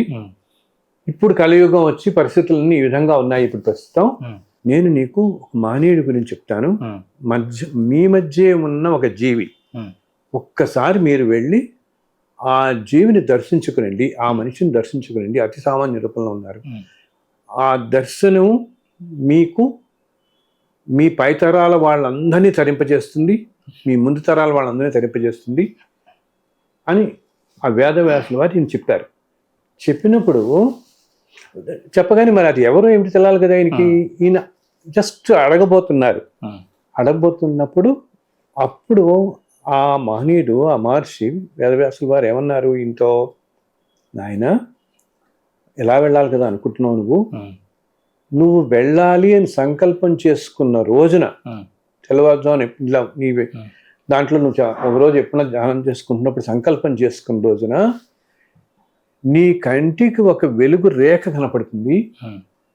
ఆ, ఆ రేఖను పట్టుకుని వెళ్ళు, ఉమ్, నువ్వు వారి దగ్గరికి వెళ్తావు. ఉమ్. ఆయన కలిసి ఆయన చెప్తున్నాడు ఇదంతా. అవునండి. ఆ, ఆ ఆ రేఖనే ఫాలో అవుతూ వెళ్ళు, ఆ వెలుగు రేఖ నీ కంటికి గోచరించి ఉమ్, నిన్ను ఆ ఆ మహాపురుషుడి దగ్గరికి తీసుకెళ్తుంది, అతని దగ్గరికి అని అంటాడు. ఆ తర్వాత కొన్ని రోజులకి నేను నిన్న ఉదయం సంకల్పం చేసుకున్నా, నేను ఉమ్, ధ్యానం చేసుకుంటూ ఒక్కసారి మిమ్మల్ని దర్శించాలని ఉంది, ఆయన చెప్పిన వారిని ఉమ్, ఆయన దర్శించాలనుందని సంకల్పం చేసుకున్నాను. చేసుకుని ధ్యానం చేయగానే నా కంటి ఎదురకుండా అద్భుతమైన కాంతి రేఖ ఒకటి కనపడింది. ఆ, అది ఏ దిక్కు సూచిస్తోందో ఉమ్, ఆ దిక్కుగా నా ప్రయాణం మొదలుపెట్టాను. ఉమ్, నాకు ఆ రోజు అర్థమైంది అది అది ఎటు వెళుతోంది అనేటప్పటికి. ఎందుకంటే సత్యం గారు వారు కూడా ధ్యానంలో ఎంతో స్థితిలో ఉన్నవారు కదా, అవును. కాబట్టి ఆ దిక్కు అనేది తెలిసింది. సో అది ఈ సికింద్రాబాద్ ఇటు పక్కే చూపించింది, ఈ హైదరాబాద్ ఈ ఏరియాకి అనమాట. సో ఆయన ఏం చేస్తారట, దారిలో కావాల్సినవన్నీ కూడా తినడానికి ఆటుకులు ఇటువంటివి ఏమో నాలుగు పెట్టుకుని, ఉమ్, మంచినీళ్ళు పెట్టుకుని ఇంటి నుంచి ఒక ట్రైన్ ఎక్కి, ఉమ్, ఆయన చెప్పారు ఇంతో, ఉమ్, ట్రైన్ ఎక్కి ఉదయాన్నే వచ్చాను స్వామి ఇక్కడికి నేను. ఉమ్, ఆ రేఖ అలా నన్ను తీసుకొచ్చింది. ఆ తర్వాత ఆ రేఖను పట్టుకుని మీ వీధికి వచ్చాను నేను, మీ వీధి దాకా తీసుకొచ్చింది. ఉమ్, వీధి దాకా తీసుకొచ్చిన తర్వాత అదంతా ఒక సముదాయం లాంటిది అనమాట. ఆ గేట్ దగ్గరికి వచ్చేటప్పటికి నేను అలా నడుచుకుంటూ వచ్చాను, అక్కడ దిగాను, నడుచుకుంటూ వస్తున్నాను. నేను బయట దగ్గరికి అక్కడ రాగానే ఉమ్, నాకు అక్కడ ఒక సహస్రదళ పద్మం గోచరించింది నాకు ఉమ్, ఒక్కసారిగా. ఉమ్, అద్భుతమైన తేజస్తో వెళ్ళిపోతున్న సహస్రదళ పద్మం గోచరించింది. సో నేను నెమ్మదిగా అక్కడే వచ్చి ఆ పక్కగా కాస్త కూర్చుని లోపలికి వచ్చి కూర్చుని కాసేపు ధ్యానం చేసుకుంటూ విష్ణు సహస్రనామం పారాయణం చేసుకున్నాను నేను. ఉమ్, ఇదంతా నాకు ఒక 2 గంటలు గడిచింది కింద. ఉమ్, చేసుకున్నాను అని చెప్పి తర్వాత ఆ, చేసుకుని ఈ అష్టదళ పద్మనాథం పద్మం నెమ్మదిగా ఉమ్, పరిమాణం తగ్గసాగింది కొంచెం కొంచెం. ఉమ్, దాన్ని ఈయన ఫాలో అవుతూ వెళ్ళాడు. అట్లా చివరికి వెళుతూ అతి తక్కువ అయ్యేటప్పటికి ఈయనున్న ప్రదేశానికి వచ్చి ఉమ్, ఈయన ఇంట్లోకి రాగానే ఆయన చెప్తున్నాడు, నేను మీ ఇంట్లోకి రాగానే ఆ పద్మం అలా వచ్చి ఉమ్, మీ హృదయంలోకి వెళ్ళిపోయింది. ఉమ్, నేను రాగానే అంత పెద్దగా ఉన్న పద్మం కాస్త ఉమ్, సహస్రదళ పద్మం ఇంత చిన్నదిగా అయిపోయి మీ హృదయంలోకి వెళ్ళింది. ఉమ్, అప్పుడు నాకు అర్థమైంది, ఆ రోజు నాకు వ్యాసుల వారు సూచించిన ఉమ్, మహనీయులు మీరే అని. ఉమ్, అందుకని జస్ట్ మీ దర్శనాని కోసమే వచ్చాను. ఉమ్, ఏమంటారంటే ఆయనతో, ఇంక వేరే అవసరం లేదు స్వామి, ఉమ్, నాకు చెప్పినట్టుగా మా తరాలు 14 తరాలు ఏంటి తరిచాయి, ఉమ్, ముందు తరాలు అనే తరిస్తాయి అని ఒక అర్ధగంట కూర్చుని ఈ గురుగారిని చెప్పానే ఒక దగ్గరికి వచ్చారని, ఆ గురుగారు ఏమన్నా మీరు తింటారని ఆయన ఏమన్నా తీసుకుంటారంటే వద్దు వద్దు వద్దు అన్నారు. అని జస్ట్ కేవలం మీ చేత్తో ఇంత మంచినీళ్ళు ఇప్పించాను అన్నారు. మంచినీళ్ళు మాత్రం తాగి ఆయన వెళ్ళిపోయాడు. కానీ ఈ గురువు అన్నానే అతి సామాన్యంగా ఉంటారు. దేవతలే గ్రహించడం కాదు, దేవతలే వీళ్ళని సూచించి పంపిస్తున్నటువంటి మానీయులు. ఆ వచ్చిన ఆయన ఎంత మానీయుడు, ఈ గురువు ఎంత మానీయుడు, ఇది సత్యంగా జరిగిన విషయం అన్నమాట. జరిగింది ఇది. ఇటువంటి మానీయులు మన మధ్య ఇప్పటికీ ఉన్నారు. అసలు ఆ మధ్య సూర్యోపాసనలో ఎంతో అద్భుతమైన శక్తి ఉన్నవాళ్ళు, హేమాహేమిల్ లాంటి పండితులున్న ప్రదేశాలు ఇవన్నీ కూడా మన అన్ని ప్రదేశాల్లో ఎన్నో చోట్ల అటువంటి మహనీయుల్లో ఒక ఆయన దాదాపు 102 సంవత్సరాలు జీవించి కాలం చేసి పైకి వెళుతుంటే ఈ గ్రహమండలాన్ని దాటి సూర్యమండలం కూడా ఇలా విచ్చుకుంది ఆయనకి దాటి పైకి వెళ్తుంటే. అన్ని గ్రహమండలాల్లోకి వెళ్ళిపోతుంటే ఆ జీవి అనమాట. అంతటి శక్తి సంపన్నులు మహనీయులు ఉన్న ప్రదేశాలు మనకి. సో అటువంటి వారి దగ్గరికి ఇప్పుడు అటువంటి వారిని గ్రహించడం చాలా కష్టం. మనం ఇప్పుడు ఆయనకే ఎంతో పరంపర ఉంది కాబట్టి, ఎంతో పద్ధతి, ఒక సాంప్రదాయ జీవన విధానంలో ఉంటూ ధార్మికంగా బతుకుతూ తరతరాలుగా ఉంటూ వచ్చేటప్పటికి వారికి సాక్షాత్తు ఆ మహర్షి వచ్చి సూచించాడు, అవును. నాయన మీరు వెళ్ళి దర్శనం చేసుకోండి అని. అది సామాన్యులు లాంటి వాళ్ళు మనం గ్రహించడం కష్టం కదా చాలా. అటువంటి వాళ్ళకి మనకి కొంచెం కొంచెం ఎక్కడ గ్రహించగలుగుతాం మనం, అప్పుడప్పుడు వింటుంటాం ఫలానా వాళ్ళు ఇట్లాగా ఫలానా ఇట్లా అని. కానీ వెంటనే ఏంటంటే మనందరినీ కూడా మనం చేసుకున్న ప్రారంభ కర్మల వల్ల మన మాయ కప్పేసి ఆ సత్యం తెలుసుకొనివ్వరు. వేరేది ఆ వచ్చిన ఆయన ఏమిటి, ఆ పరంపరే ఆయన అటువంటి పరంపరలో వచ్చాడు. ఈయన కూడా లోక సంక్షేమం కోసం, లోక కళ్యాణం కోసమే అంత నిష్టగా ఉంటూ చేస్తున్నవాడు, పాటు పడుతున్నవాడు ప్రతి నిత్యం. ఆయన ఏమంటాడు, వారందరూ కూడా రోజు ఉదయం ఆరాధన చేసుకుంటున్న దాంట్లో వాళ్ళ తపోఫలంలో సగం తపోఫలం ప్రపంచానికి పోసేవారు, సమాజానికి పోస్తూ వచ్చారు. ఇప్పటికీ మన మధ్య వాళ్ళు ఉన్నారు. అందుకని అటువంటి వారిని ఒక్కసారైనా వీళ్ళ దగ్గరికి వెళ్దానని ఆ మహర్షి కూడా ముచ్చటపడ్డాడు. పడి ఈయనకి నాయన ఇలా వెళ్ళు అని దానికి తరింపు చేయడానికి తరాలన్నీ తరింపు చేయి. ఈ ముందు తరాల్లో కూడా ఏమాత్రం అటు ఇటు డిస్టార్ట్ కాకుండా వెళ్ళడానికి ముందు తరాల్లో కూడా వెలుగు రేఖ కనిపించిందంటే ఈ కాలంలో కూడా ఇటువంటివి జరుగుతాయంటే ఎంత ఆశ్చర్యం కదా. జరుగుతున్నాయంటే అటువంటి మహనీయులు అటువంటి ఉన్న ప్రదేశాలు మనం అన్నమాట. ఈ గురువు అని చెప్పానే, ఈ వీరి దగ్గరికి ఆ మధ్య ఇంకొకటి ఏమైంది, వాళ్ళు ఉన్న చోటికి రోజు అనమాట ఆ రోడ్ మీద వెళ్తున్నప్పుడు కొంతమందికిట తెలియకుండానే వాళ్ళు ఎందుకు అక్కడ రాగానే కాసేపు మనసు ప్రశాంతంగా కూర్చుని వెళ్తుంటారు. వాళ్ళు ఏంటంటే ఆ సోల్ గ్రహిస్తోంది ఎవరో మహానుభావులు ఉన్నారు ఇక్కడని. బట్ కానీ ఏంటంటే మన మనసుకు తెలియదు కదా, అలా కూర్చుని వెళ్తుంటున్నారు. ఆ ఉన్న వాళ్ళలో అలా ఉన్న వాళ్ళలో అప్పుడప్పుడు ఎవరైనా వచ్చి కాసేపు మీ దగ్గర కూర్చుని వెళ్తుంటారు. వాళ్ళకి ఎందుకు వస్తున్నారు వాళ్ళకి తెలియదు, వాళ్ళు ఏదో వేరే దానికి వస్తారు. కానీ ఈ సోల్ వాళ్ళని తీసుకెళ్తుంటారు వాళ్ళ దగ్గరికి. అక్కడితో ఏంటి, ఎన్నో జన్మల ప్రారంభ కర్మ అలా క్షణంలో తీసివేయబడుతుంది. అది కూడా ఎప్పుడు మనకి మనం ధర్మ మార్గంలో ఉంటూ నలుగురు మంచి కోరుకుంటూ, ఈ ధర్మం అంటే నేను అప్పుడు చెప్తాను, ఎవరికి తోచిన రీతిలో వారు చేయండి, సింపుల్. అది ఎప్పటికీ రక్షిస్తూ ఉంటుంది. చాలా మంది అడిగే ప్రశ్నకి ఈ రోజున ఏంటంటే ఇలాంటి గురువులు ఉన్నారా, మీరు గురువులు సేవ చేసుకోవాలంటున్నారు కదా, అలాంటి మహానుభావులు ఇప్పటికీ ఉన్నారని అంటుంటారు. కాబట్టి అలాంటి వాళ్ళు ఉన్నారు కానీ మనమే చూడట్లేదు, మనం గ్రహించలేకపోతున్నాం. మనకు కూడా ఆ అర్హత రావాలి కదా, మనకి కూడా అర్హత రావాలి.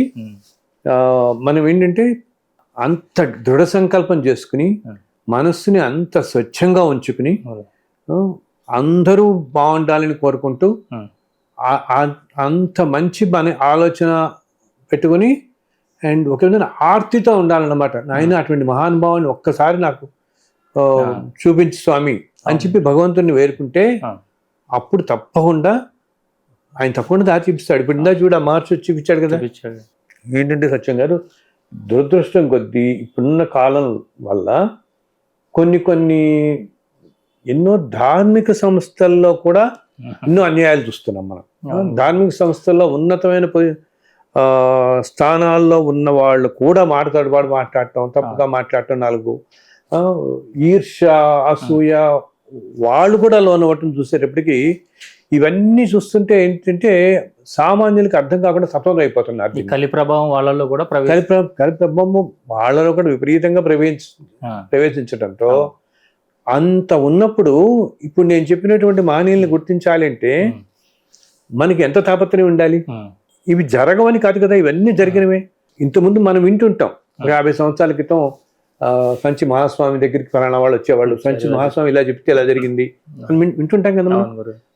అటువంటి మహాస్వామి అప్పుడు ఆ రోజు పరంపరలో జరిగినట్టు అటువంటి మహనీయులు ఆయన సాక్షాత్తు పరమేశ్వరుడే ఆ రూపంలో సంచరించిన మహానుభావుడు కదా ఆయన.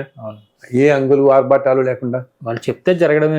అంటే వాళ్ళు నోటి నుంచి అటువంటి మహనీయులు చెప్తే వాక్కుకి ఎంతో శక్తి ఉంటుంది అనమాట.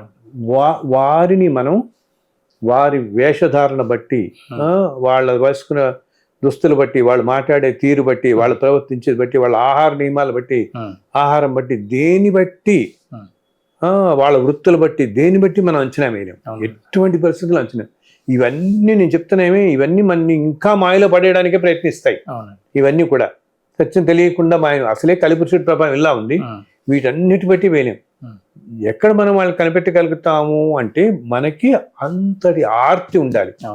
అంత ఆర్తి ఉండి భగవంతుని కాలు పట్టుకుంటే స్వామి నాకు అటువంటి వాళ్ళని ఇది మన పైతరాలు వాళ్ళు చేసేవాళ్ళు.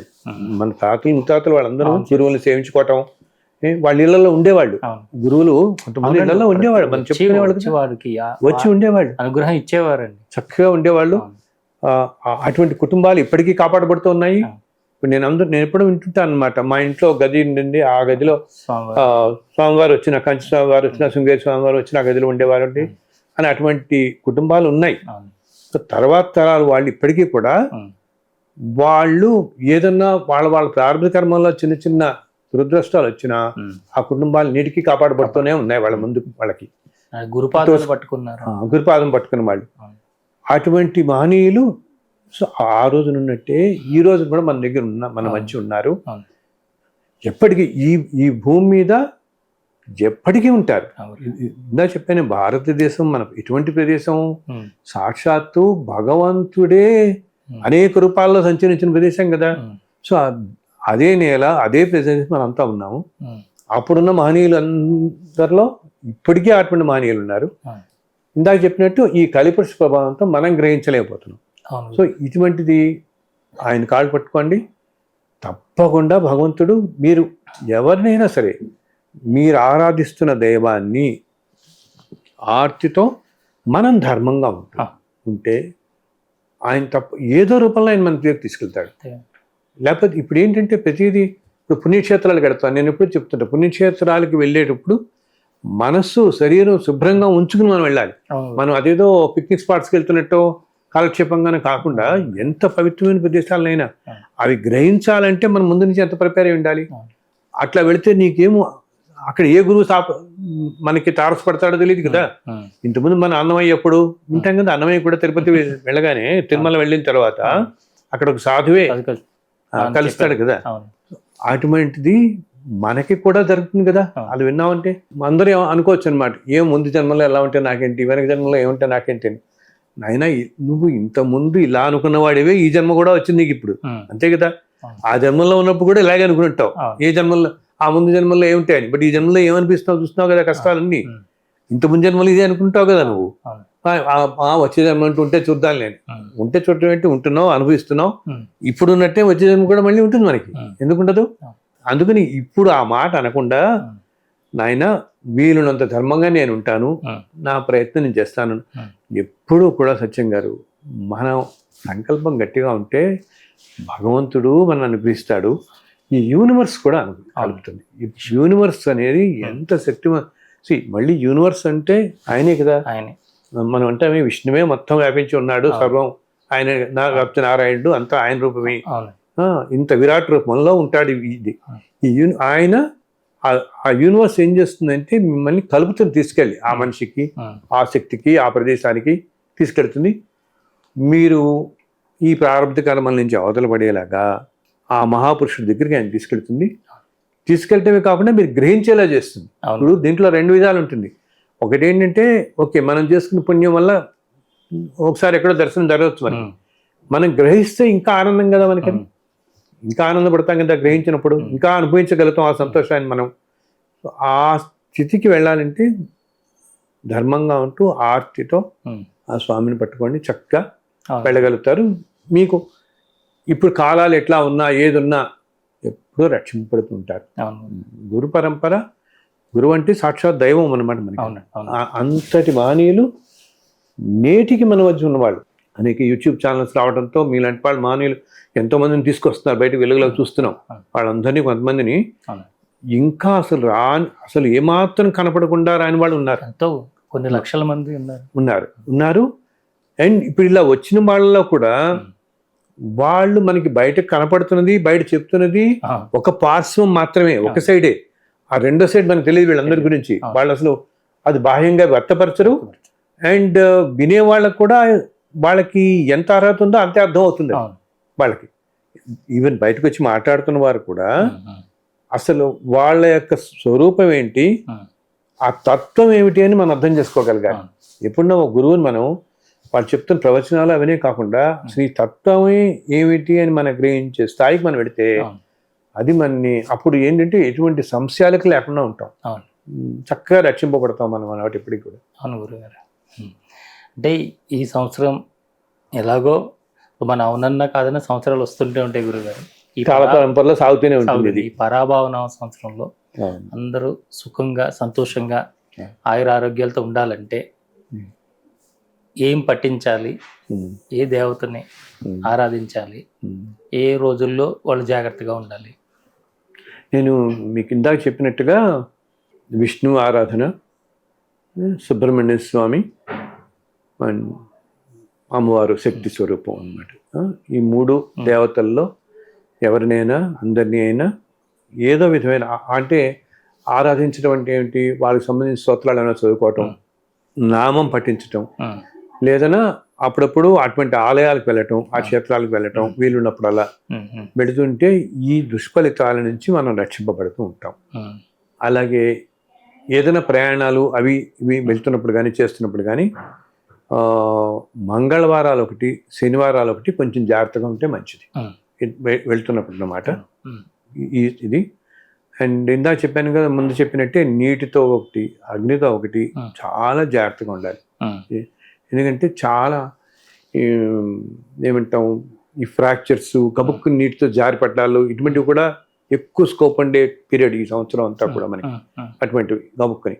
అలాగే నేను ఎప్పుడు చెప్తున్నట్టు ఇప్పుడు కూడా చెప్తాను, రాత్రిపూట ఎటువంటి పరిస్థితుల్లో ప్రయాణాలు, రోడ్డు ప్రయాణాలు చేయకండి. రాత్రి 8, 9 దాటిన తర్వాత ఉదయం దాకా రోడ్డు ప్రయాణం అస్సలు చేయకండి. ఎందుకంటే ఇప్పుడున్న పరిస్థితుల్లో ఎన్నో అనేక దుర్ఘటనలు చూడబోతాం మనం ముందు.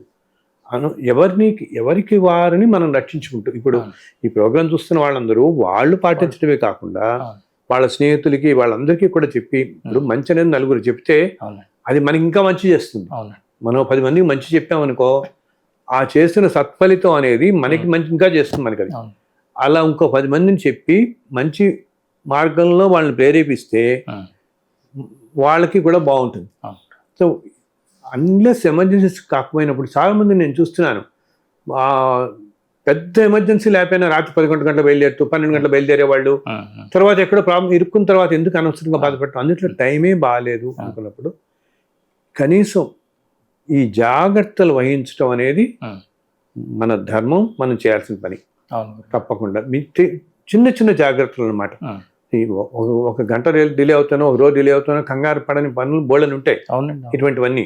ఇప్పుడు నువ్వు ఏదో ఎమర్జెన్సీస్కి వెళ్ళే వాళ్ళు అంటే వేరు, కానీ ఓ మామూలుగా ఒత్తిగా టూర్ లాగానే వెళ్ళేవాళ్ళు, ఓ పిక్నిక్ లా వెళ్ళేవాళ్ళు, ఓ 4 రోజులు జస్ట్ అలా ఏదో షికారుగా వెళదాం, కాలక్షేపంగా వెళదాం, 4 ప్లేసెస్ చూద్దాం అనుకున్న వాళ్ళు డే టైం రోడ్ ట్రావెల్ చేయండి. కానీ మీకు టైం కలిసి వస్తుంది నైట్ చేశారనుకో, టైం కలిసి వస్తుంది కానీ మీ కాలం కలిసి రాదని గుర్తుంచుకోవాలి.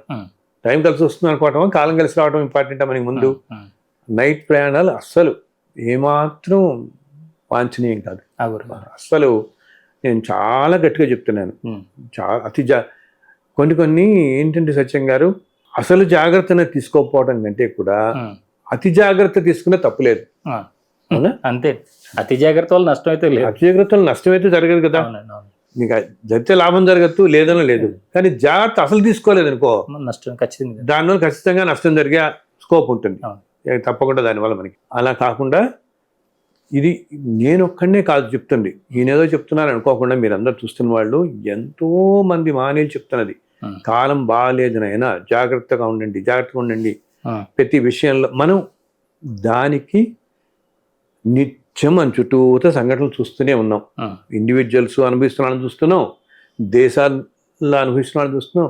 ఎటువంటి పొజిషన్స్లో ఏంటంటే అనుకుంటాం మనం ఏదో బ్రహ్మాండమైన డబ్బు పదవులు ఉంటాయి, డబ్బు పదవుల్లో ఉన్నా ఎన్ని కష్టాలు అనుభవిస్తున్న వాళ్ళని చూస్తున్నాం, అన్నీ ఉన్నా. అంతదాకా ఆయనకు ఎంతో ధార్మికంగా జీవిస్తూ అనిపిస్తున్న వాళ్ళని చూస్తున్నాం. అవునా? అంటే కాల ప్రభావం ఇంతలా ఉంది అన్నమాట. కలిపురుషుడి ప్రభావం ఇంతలా ఉంది. ఇందాక అనుకున్నామే, ఇప్పుడు ఒక ధార్మిక సంస్థలో నువ్వు అంత ఉన్నత స్థాయికి వెళ్ళావంటే చిన్నప్పటి నుంచి ఎంత శాస్త్రాధ్యయనం చేశావు, ఒక గురు పరంపరలో ఉన్నావు, గురువులను తీసుకున్నావు.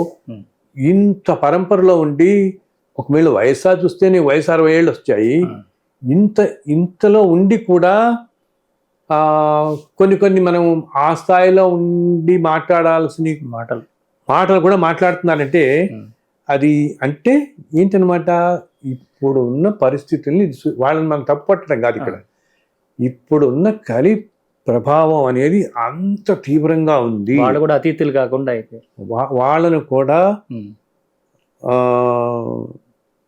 ప్రభావితం చేస్తోంది, అంత ఎక్కువగా ప్రభావితం చేస్తోంది అన్నప్పుడు ఇంక మామూలు వాళ్ళందరూ ఎంత జాగ్రత్తలు తీసుకోవాలి. సో ఒకటినైనా ఎటువంటి కష్టాలు ఎటువంటి టైంలోనూ కూడా ధర్మం తప్పకుండా వెళ్ళే వాళ్ళు కాపాడబడుతూనే ఉంటారు. ఈ సృష్టిలో ఎప్పుడు మొదటి నుంచి మన పురాణాల దగ్గర నుంచి మనం చూస్తున్నాం. ధర్మాన్ని నమ్ముకుని నలుగురికి మంచి చేసేవాళ్ళు ఎప్పటికీ కాపాడబడుతూ ఉంటారు, ఎప్పటికీ కూడా అనమాట. గురుగారు, ఇప్పుడు భారతదేశంలో ఏదైనా అధికారం మారే సూచనలు ఏమైనా ఉన్నాయా గురుగారు ఈ సంవత్సరం? లేదమ్మా, బాగానే ఉంటుంది. పొలిటికల్గా, రాజకీయంగా కానీ, ఎకనామికల్గా కానీ మన భారతదేశం ముందు ముందు చాలా బాగా వస్తుంది. అండ్ భారతదేశం నుంచి ఎంతోమంది వేరే దేశాల్లో ఏమంటాం, వేరే దేశాలు పెట్టుబడులు పెడతారు, తీసుకొస్తారు. అండ్ అసలు మన దేశంలోనే ఫార్మాస్యూటికల్ కానీ, ఆటోమొబైల్ కానీ, ఏంటి ఈ ఎయిర్లైన్ ఇండస్ట్రీ అంటామే, ఏరోప్లేన్స్ మ్యానుఫ్యాక్చరింగ్ కానీ, ఇవన్నీ చాలా హైయెస్ట్ లెవెల్కి వెళ్తాయి. షిప్ బిల్డింగ్ కానీ, అసలు ఒకప్పుడు చాలా మంది తెలియదు, ఇప్పుడు మన వాళ్ళందరికీ ఆశ్చర్యపోతారు చెప్తే. ఒకప్పుడు ప్రపంచంలోనే బిగ్గెస్ట్ షిప్ బిల్డింగ్ యూనిట్స్ మన దగ్గర ఉండేవి. అది కోరంగి అంటారు, ఈస్ట్ గోదావరి డిస్ట్రిక్ట్ లో కోరంగి అని. కోరంగి రేవు లో ఎంత పెద్ద షిప్ బిల్డింగ్ ఉండేదంటే అక్కడి నుంచి లండన్ కి వెళ్ళేవి ఇక్కడ తయారైన షిప్స్ అని. పెద్ద పెద్ద ఓడలు మన వాళ్ళు గూగుల్లో చూస్తే చూడొచ్చు. బిగ్గెస్ట్ షిప్ బిల్డింగ్ యూనిట్ ఉండేది కోరంగిలో ఒకప్పుడు. ఏంటంటే ఒక టైంలో దురదృష్టం కొద్దీ పెద్ద ఉప్పెన్ వచ్చి మొత్తం అది సముద్రంలో కొట్టిపోయి ఇసుక వచ్చేసి మీకు కొట్టిపోతుంది. అదే అక్కడి నుంచి షిప్స్ ఇక్కడ తయారు చేసినవి లండన్ పంపించేవాళ్ళు ఇక్కడ నుంచి. అటువంటిది మళ్ళీ మన భారతదేశం అటువంటి స్థాయికి వెళుతుంది అన్ని రంగాల్లో. అందుకనే నేను చెప్తున్నది, ఆయన వేరే దేశంలో ఉన్నవాళ్ళు చక్కగా రండి, బ్రహ్మాండంగా ఉండబోతోంది. ఇక్కడ ఏంటంటే అన్నీ కూడా అనుభవించు, మీ అన్నదమ్ములు, అక్క చెల్లెళ్ళు, ఈ నలుగురితో ఉంటూ ఏదైనా మనకు ఆ క్వశ్చన్ ఉంటుంది, ఏదైనా మంచి చెడు అన్నిటికీ కూడా. ఇలా ఐసోలేటెడ్ గా బతకాల్సిన అవసరం లేదు, సంతోషంగా దగ్గరుండి పంచుకొని చక్కగా ఉండగలుగుతాం. అండ్ ఇందాక నేను చెప్పినటువంటి మహనీయులు ఉన్న ప్రదేశం ఇది. ఇటువంటి అద్భుతమైన మహనీయులు, ఆ శక్తి మనం రక్షిస్తూ ఉంటుంది. అటువంటి శక్తి ఉంటే చాలు ఈ భూమి మీద. ఎంతో మంది ఉన్నటువంటి ప్రదేశం, అది మనం రక్షిస్తూ ఉంటుంది. రావడానికి గబుక్కుని కొంచెం కాస్త కష్టం అనిపించినా ఇప్పుడు కాకపోతే 6 నెలలు ప్లాన్ చేసుకోండి, సంవత్సరానికి ప్లాన్ చేసుకోండి. ఇప్పుడు కిందటి సంవత్సరం నేను చూశాను,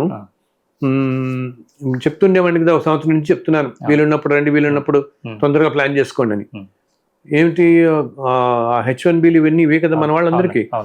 డిసెంబర్లో ఉన్నట్టుండి సడన్ గా వాళ్ళు ఏంటి, డిసెంబర్ 15 ఇప్పుడు అనమాట, ఒక్కసారిగా ఈ ఏమిటి ఈ డిపోర్ట్ చేసి ఈ వీసా స్లాట్స్ అన్నిటినీ కూడా 6 నెలలు క్యాన్సిల్ చేశారు. వాళ్ళు మేకి పోస్ట్పోన్ చేశారు. ఈ వచ్చిన వాళ్ళందరూ పూర్తిగా ఇరుక్కుపోయారు. కొంతమంది ఉద్యోగాలు పోగొట్టుకున్నారు, దురదృష్టం కొద్ది ఉద్యోగాలు పోయాయి ఎంతో మంది పాపం. ఇప్పుడు నిన్నెవరో చెప్తున్నా, నాకు అసలు ఈ 2026 మొత్తం లేదు, అసలు వీసా స్లాట్ అనేది లేదు. సో అప్పుడు వచ్చి వాళ్ళందరూ ఏమవుతున్నారు, ఇప్పుడు అక్కడ నీకు అక్కడ ఇరుక్కుపోయి ఈ 2026 మొత్తం సపోజ్ వీళ్ళల్లో ఎవరికైనా ఏ అనారోగ్యాలో ఏదో కారణాల వల్ల జరిగితే రాలేరు కదా పాపం, ఎంత ఇరుక్కుపోయి. ఇటువంటి పరిస్థితులు కాకుండా చక్కగా ప్లాన్ చేసుకునండి, సంతోషంగా ఉండండి. ఈ దేశం తప్పకుండా ముందు ముందు ఎంతో అభివృద్ధిలోకి వస్తుంది. నేను చెప్పడే కాదు, ప్రపంచంలో అందరూ మానవులందరూ చెప్తున్నారు. భారతదేశం సత్సాయిబాబా వారు ఇంతకుముందు ఎప్పుడో చెప్పారు, 2032 వచ్చేటప్పుడు బాగా పెరుగుతుంది అని చెప్పి ఎంతో మానవులు చెప్పారు. ఇది ముందు చాలా పైకి వస్తుంది. భారతదేశంలో మళ్ళీ ప్రపంచంలో మనం ఒకప్పుడు ఎలా ఉన్నామో ఆ స్థానానికే వెళతాం మాట. అంటే గురుగారు, ఇప్పుడు మరి ఈ కొత్త సంవత్సరంలో మీరు మాకు ఆ స్వామివారి తరపున ఏ కానుక అందించబోతున్నారు, ఏ గ్రంథాలతో ముందుకు రాబోతున్నారు, కాస్త తెలియజేయండి. ఇంతకుముందు మనం ఆ కృష్ణ దర్శనం రాశాను కదా, అవును. సో అది ఆ రెండో భాగం రాస్తున్నాను ప్రస్తుతం. ఉమ్, సో వీళ్ళనంత త్వరలో తీసుకురావాలనుంది. ఉమ్, ఇది నాకు కూడా చెప్తాను కదా, ఈ ఫోన్లు వచ్చే వాళ్ళు వీళ్ళు ఈ హడావిడితో అది ముందుకు వెళ్ళట్లేదు దాగా. అవును. అది రాయాలి. ఆ తర్వాత రామచంద్రుడు ఒకటి, సీతారాం రామని చెప్పాను కదా, అరణ్యవాసంలో ఉన్నట్టు. అరణ్యవాసంలో రామచంద్రుడు అవును. అప్పుడు విశేషాలన్నీ కూడా రాయాలండి. ఉమ్. ముందు కృష్ణుడిది అయితే వీళ్ళని తొందరగా తీసుకొద్దామని. కృష్ణుడు ఆయన అలా కూర్చొని చూపిస్తూనే ఉన్నాడు, నాకే ఉమ్, దొరకట్లేదు. రాసి రెండో భాగం తీసుకొచ్చి రెండు కలిపి ఉమ్, ఆల్మోస్ట్ ఒక 300-400 పేజీలు వచ్చి ఉమ్, లాగా ఒక 40-50 చాప్టర్స్ అధ్యాయాలతో అవును. శ్రీకృష్ణ దర్శనం పూర్తి అనమాట. పూర్తిగా వస్తుంది. పూర్తిగా వస్తుంది. అది దాంట్లో మాకేమన్నా రాధాకృష్ణుల యొక్క రాశులు రాధాకృష్ణ నీళ్ళు యమునా తీరంలో వాళ్ళు విహరించినవి, అండ్ కృష్ణుడు చిన్నప్పుడు ఆడుకున్నవి, చిన్నపిల్లలు తన స్నేహితులతో కలిపి మనం భాగవతంలో మనం ఇంకా చూడనివి, ఆ స్వామి అనుగ్రహంతో నేను దర్శించినవి, ఆయన నాకు అనుగ్రహించినవి దాంట్లో రాస్తున్నానండి. ఈ రెండో భాగంలో కూడా రాధాకృష్ణులవి, అలాగే కృష్ణుడి జన్మదినం చాలా వైభవంగా జరిగేది గోకులంలో. అవి మనకి భాగవతంలో కొంచెం ఎంత ఎక్కువగా కనపడదు అక్కడక్కడ. సో అసలు ఒక్కొక్కసారి అక్కడ ప్రతి నెల రోహిణి నక్షత్రంలో చాలా బాగా చేసేవారు. అటువంటి కొన్ని విశేషాలన్నీ కూడా కృష్ణుడి జన్మదినం రోజు ఎలా జరుగుతుండేది, అసలు ఆ గోకులం అంతా ఎంత వైభవంగా ఒక ఉత్సవంలో జరిపేది, ఇటువంటి అన్నీ నడుతూ త్వరలో రాయాలని వస్తుంది అనమాట రెండో భాగం.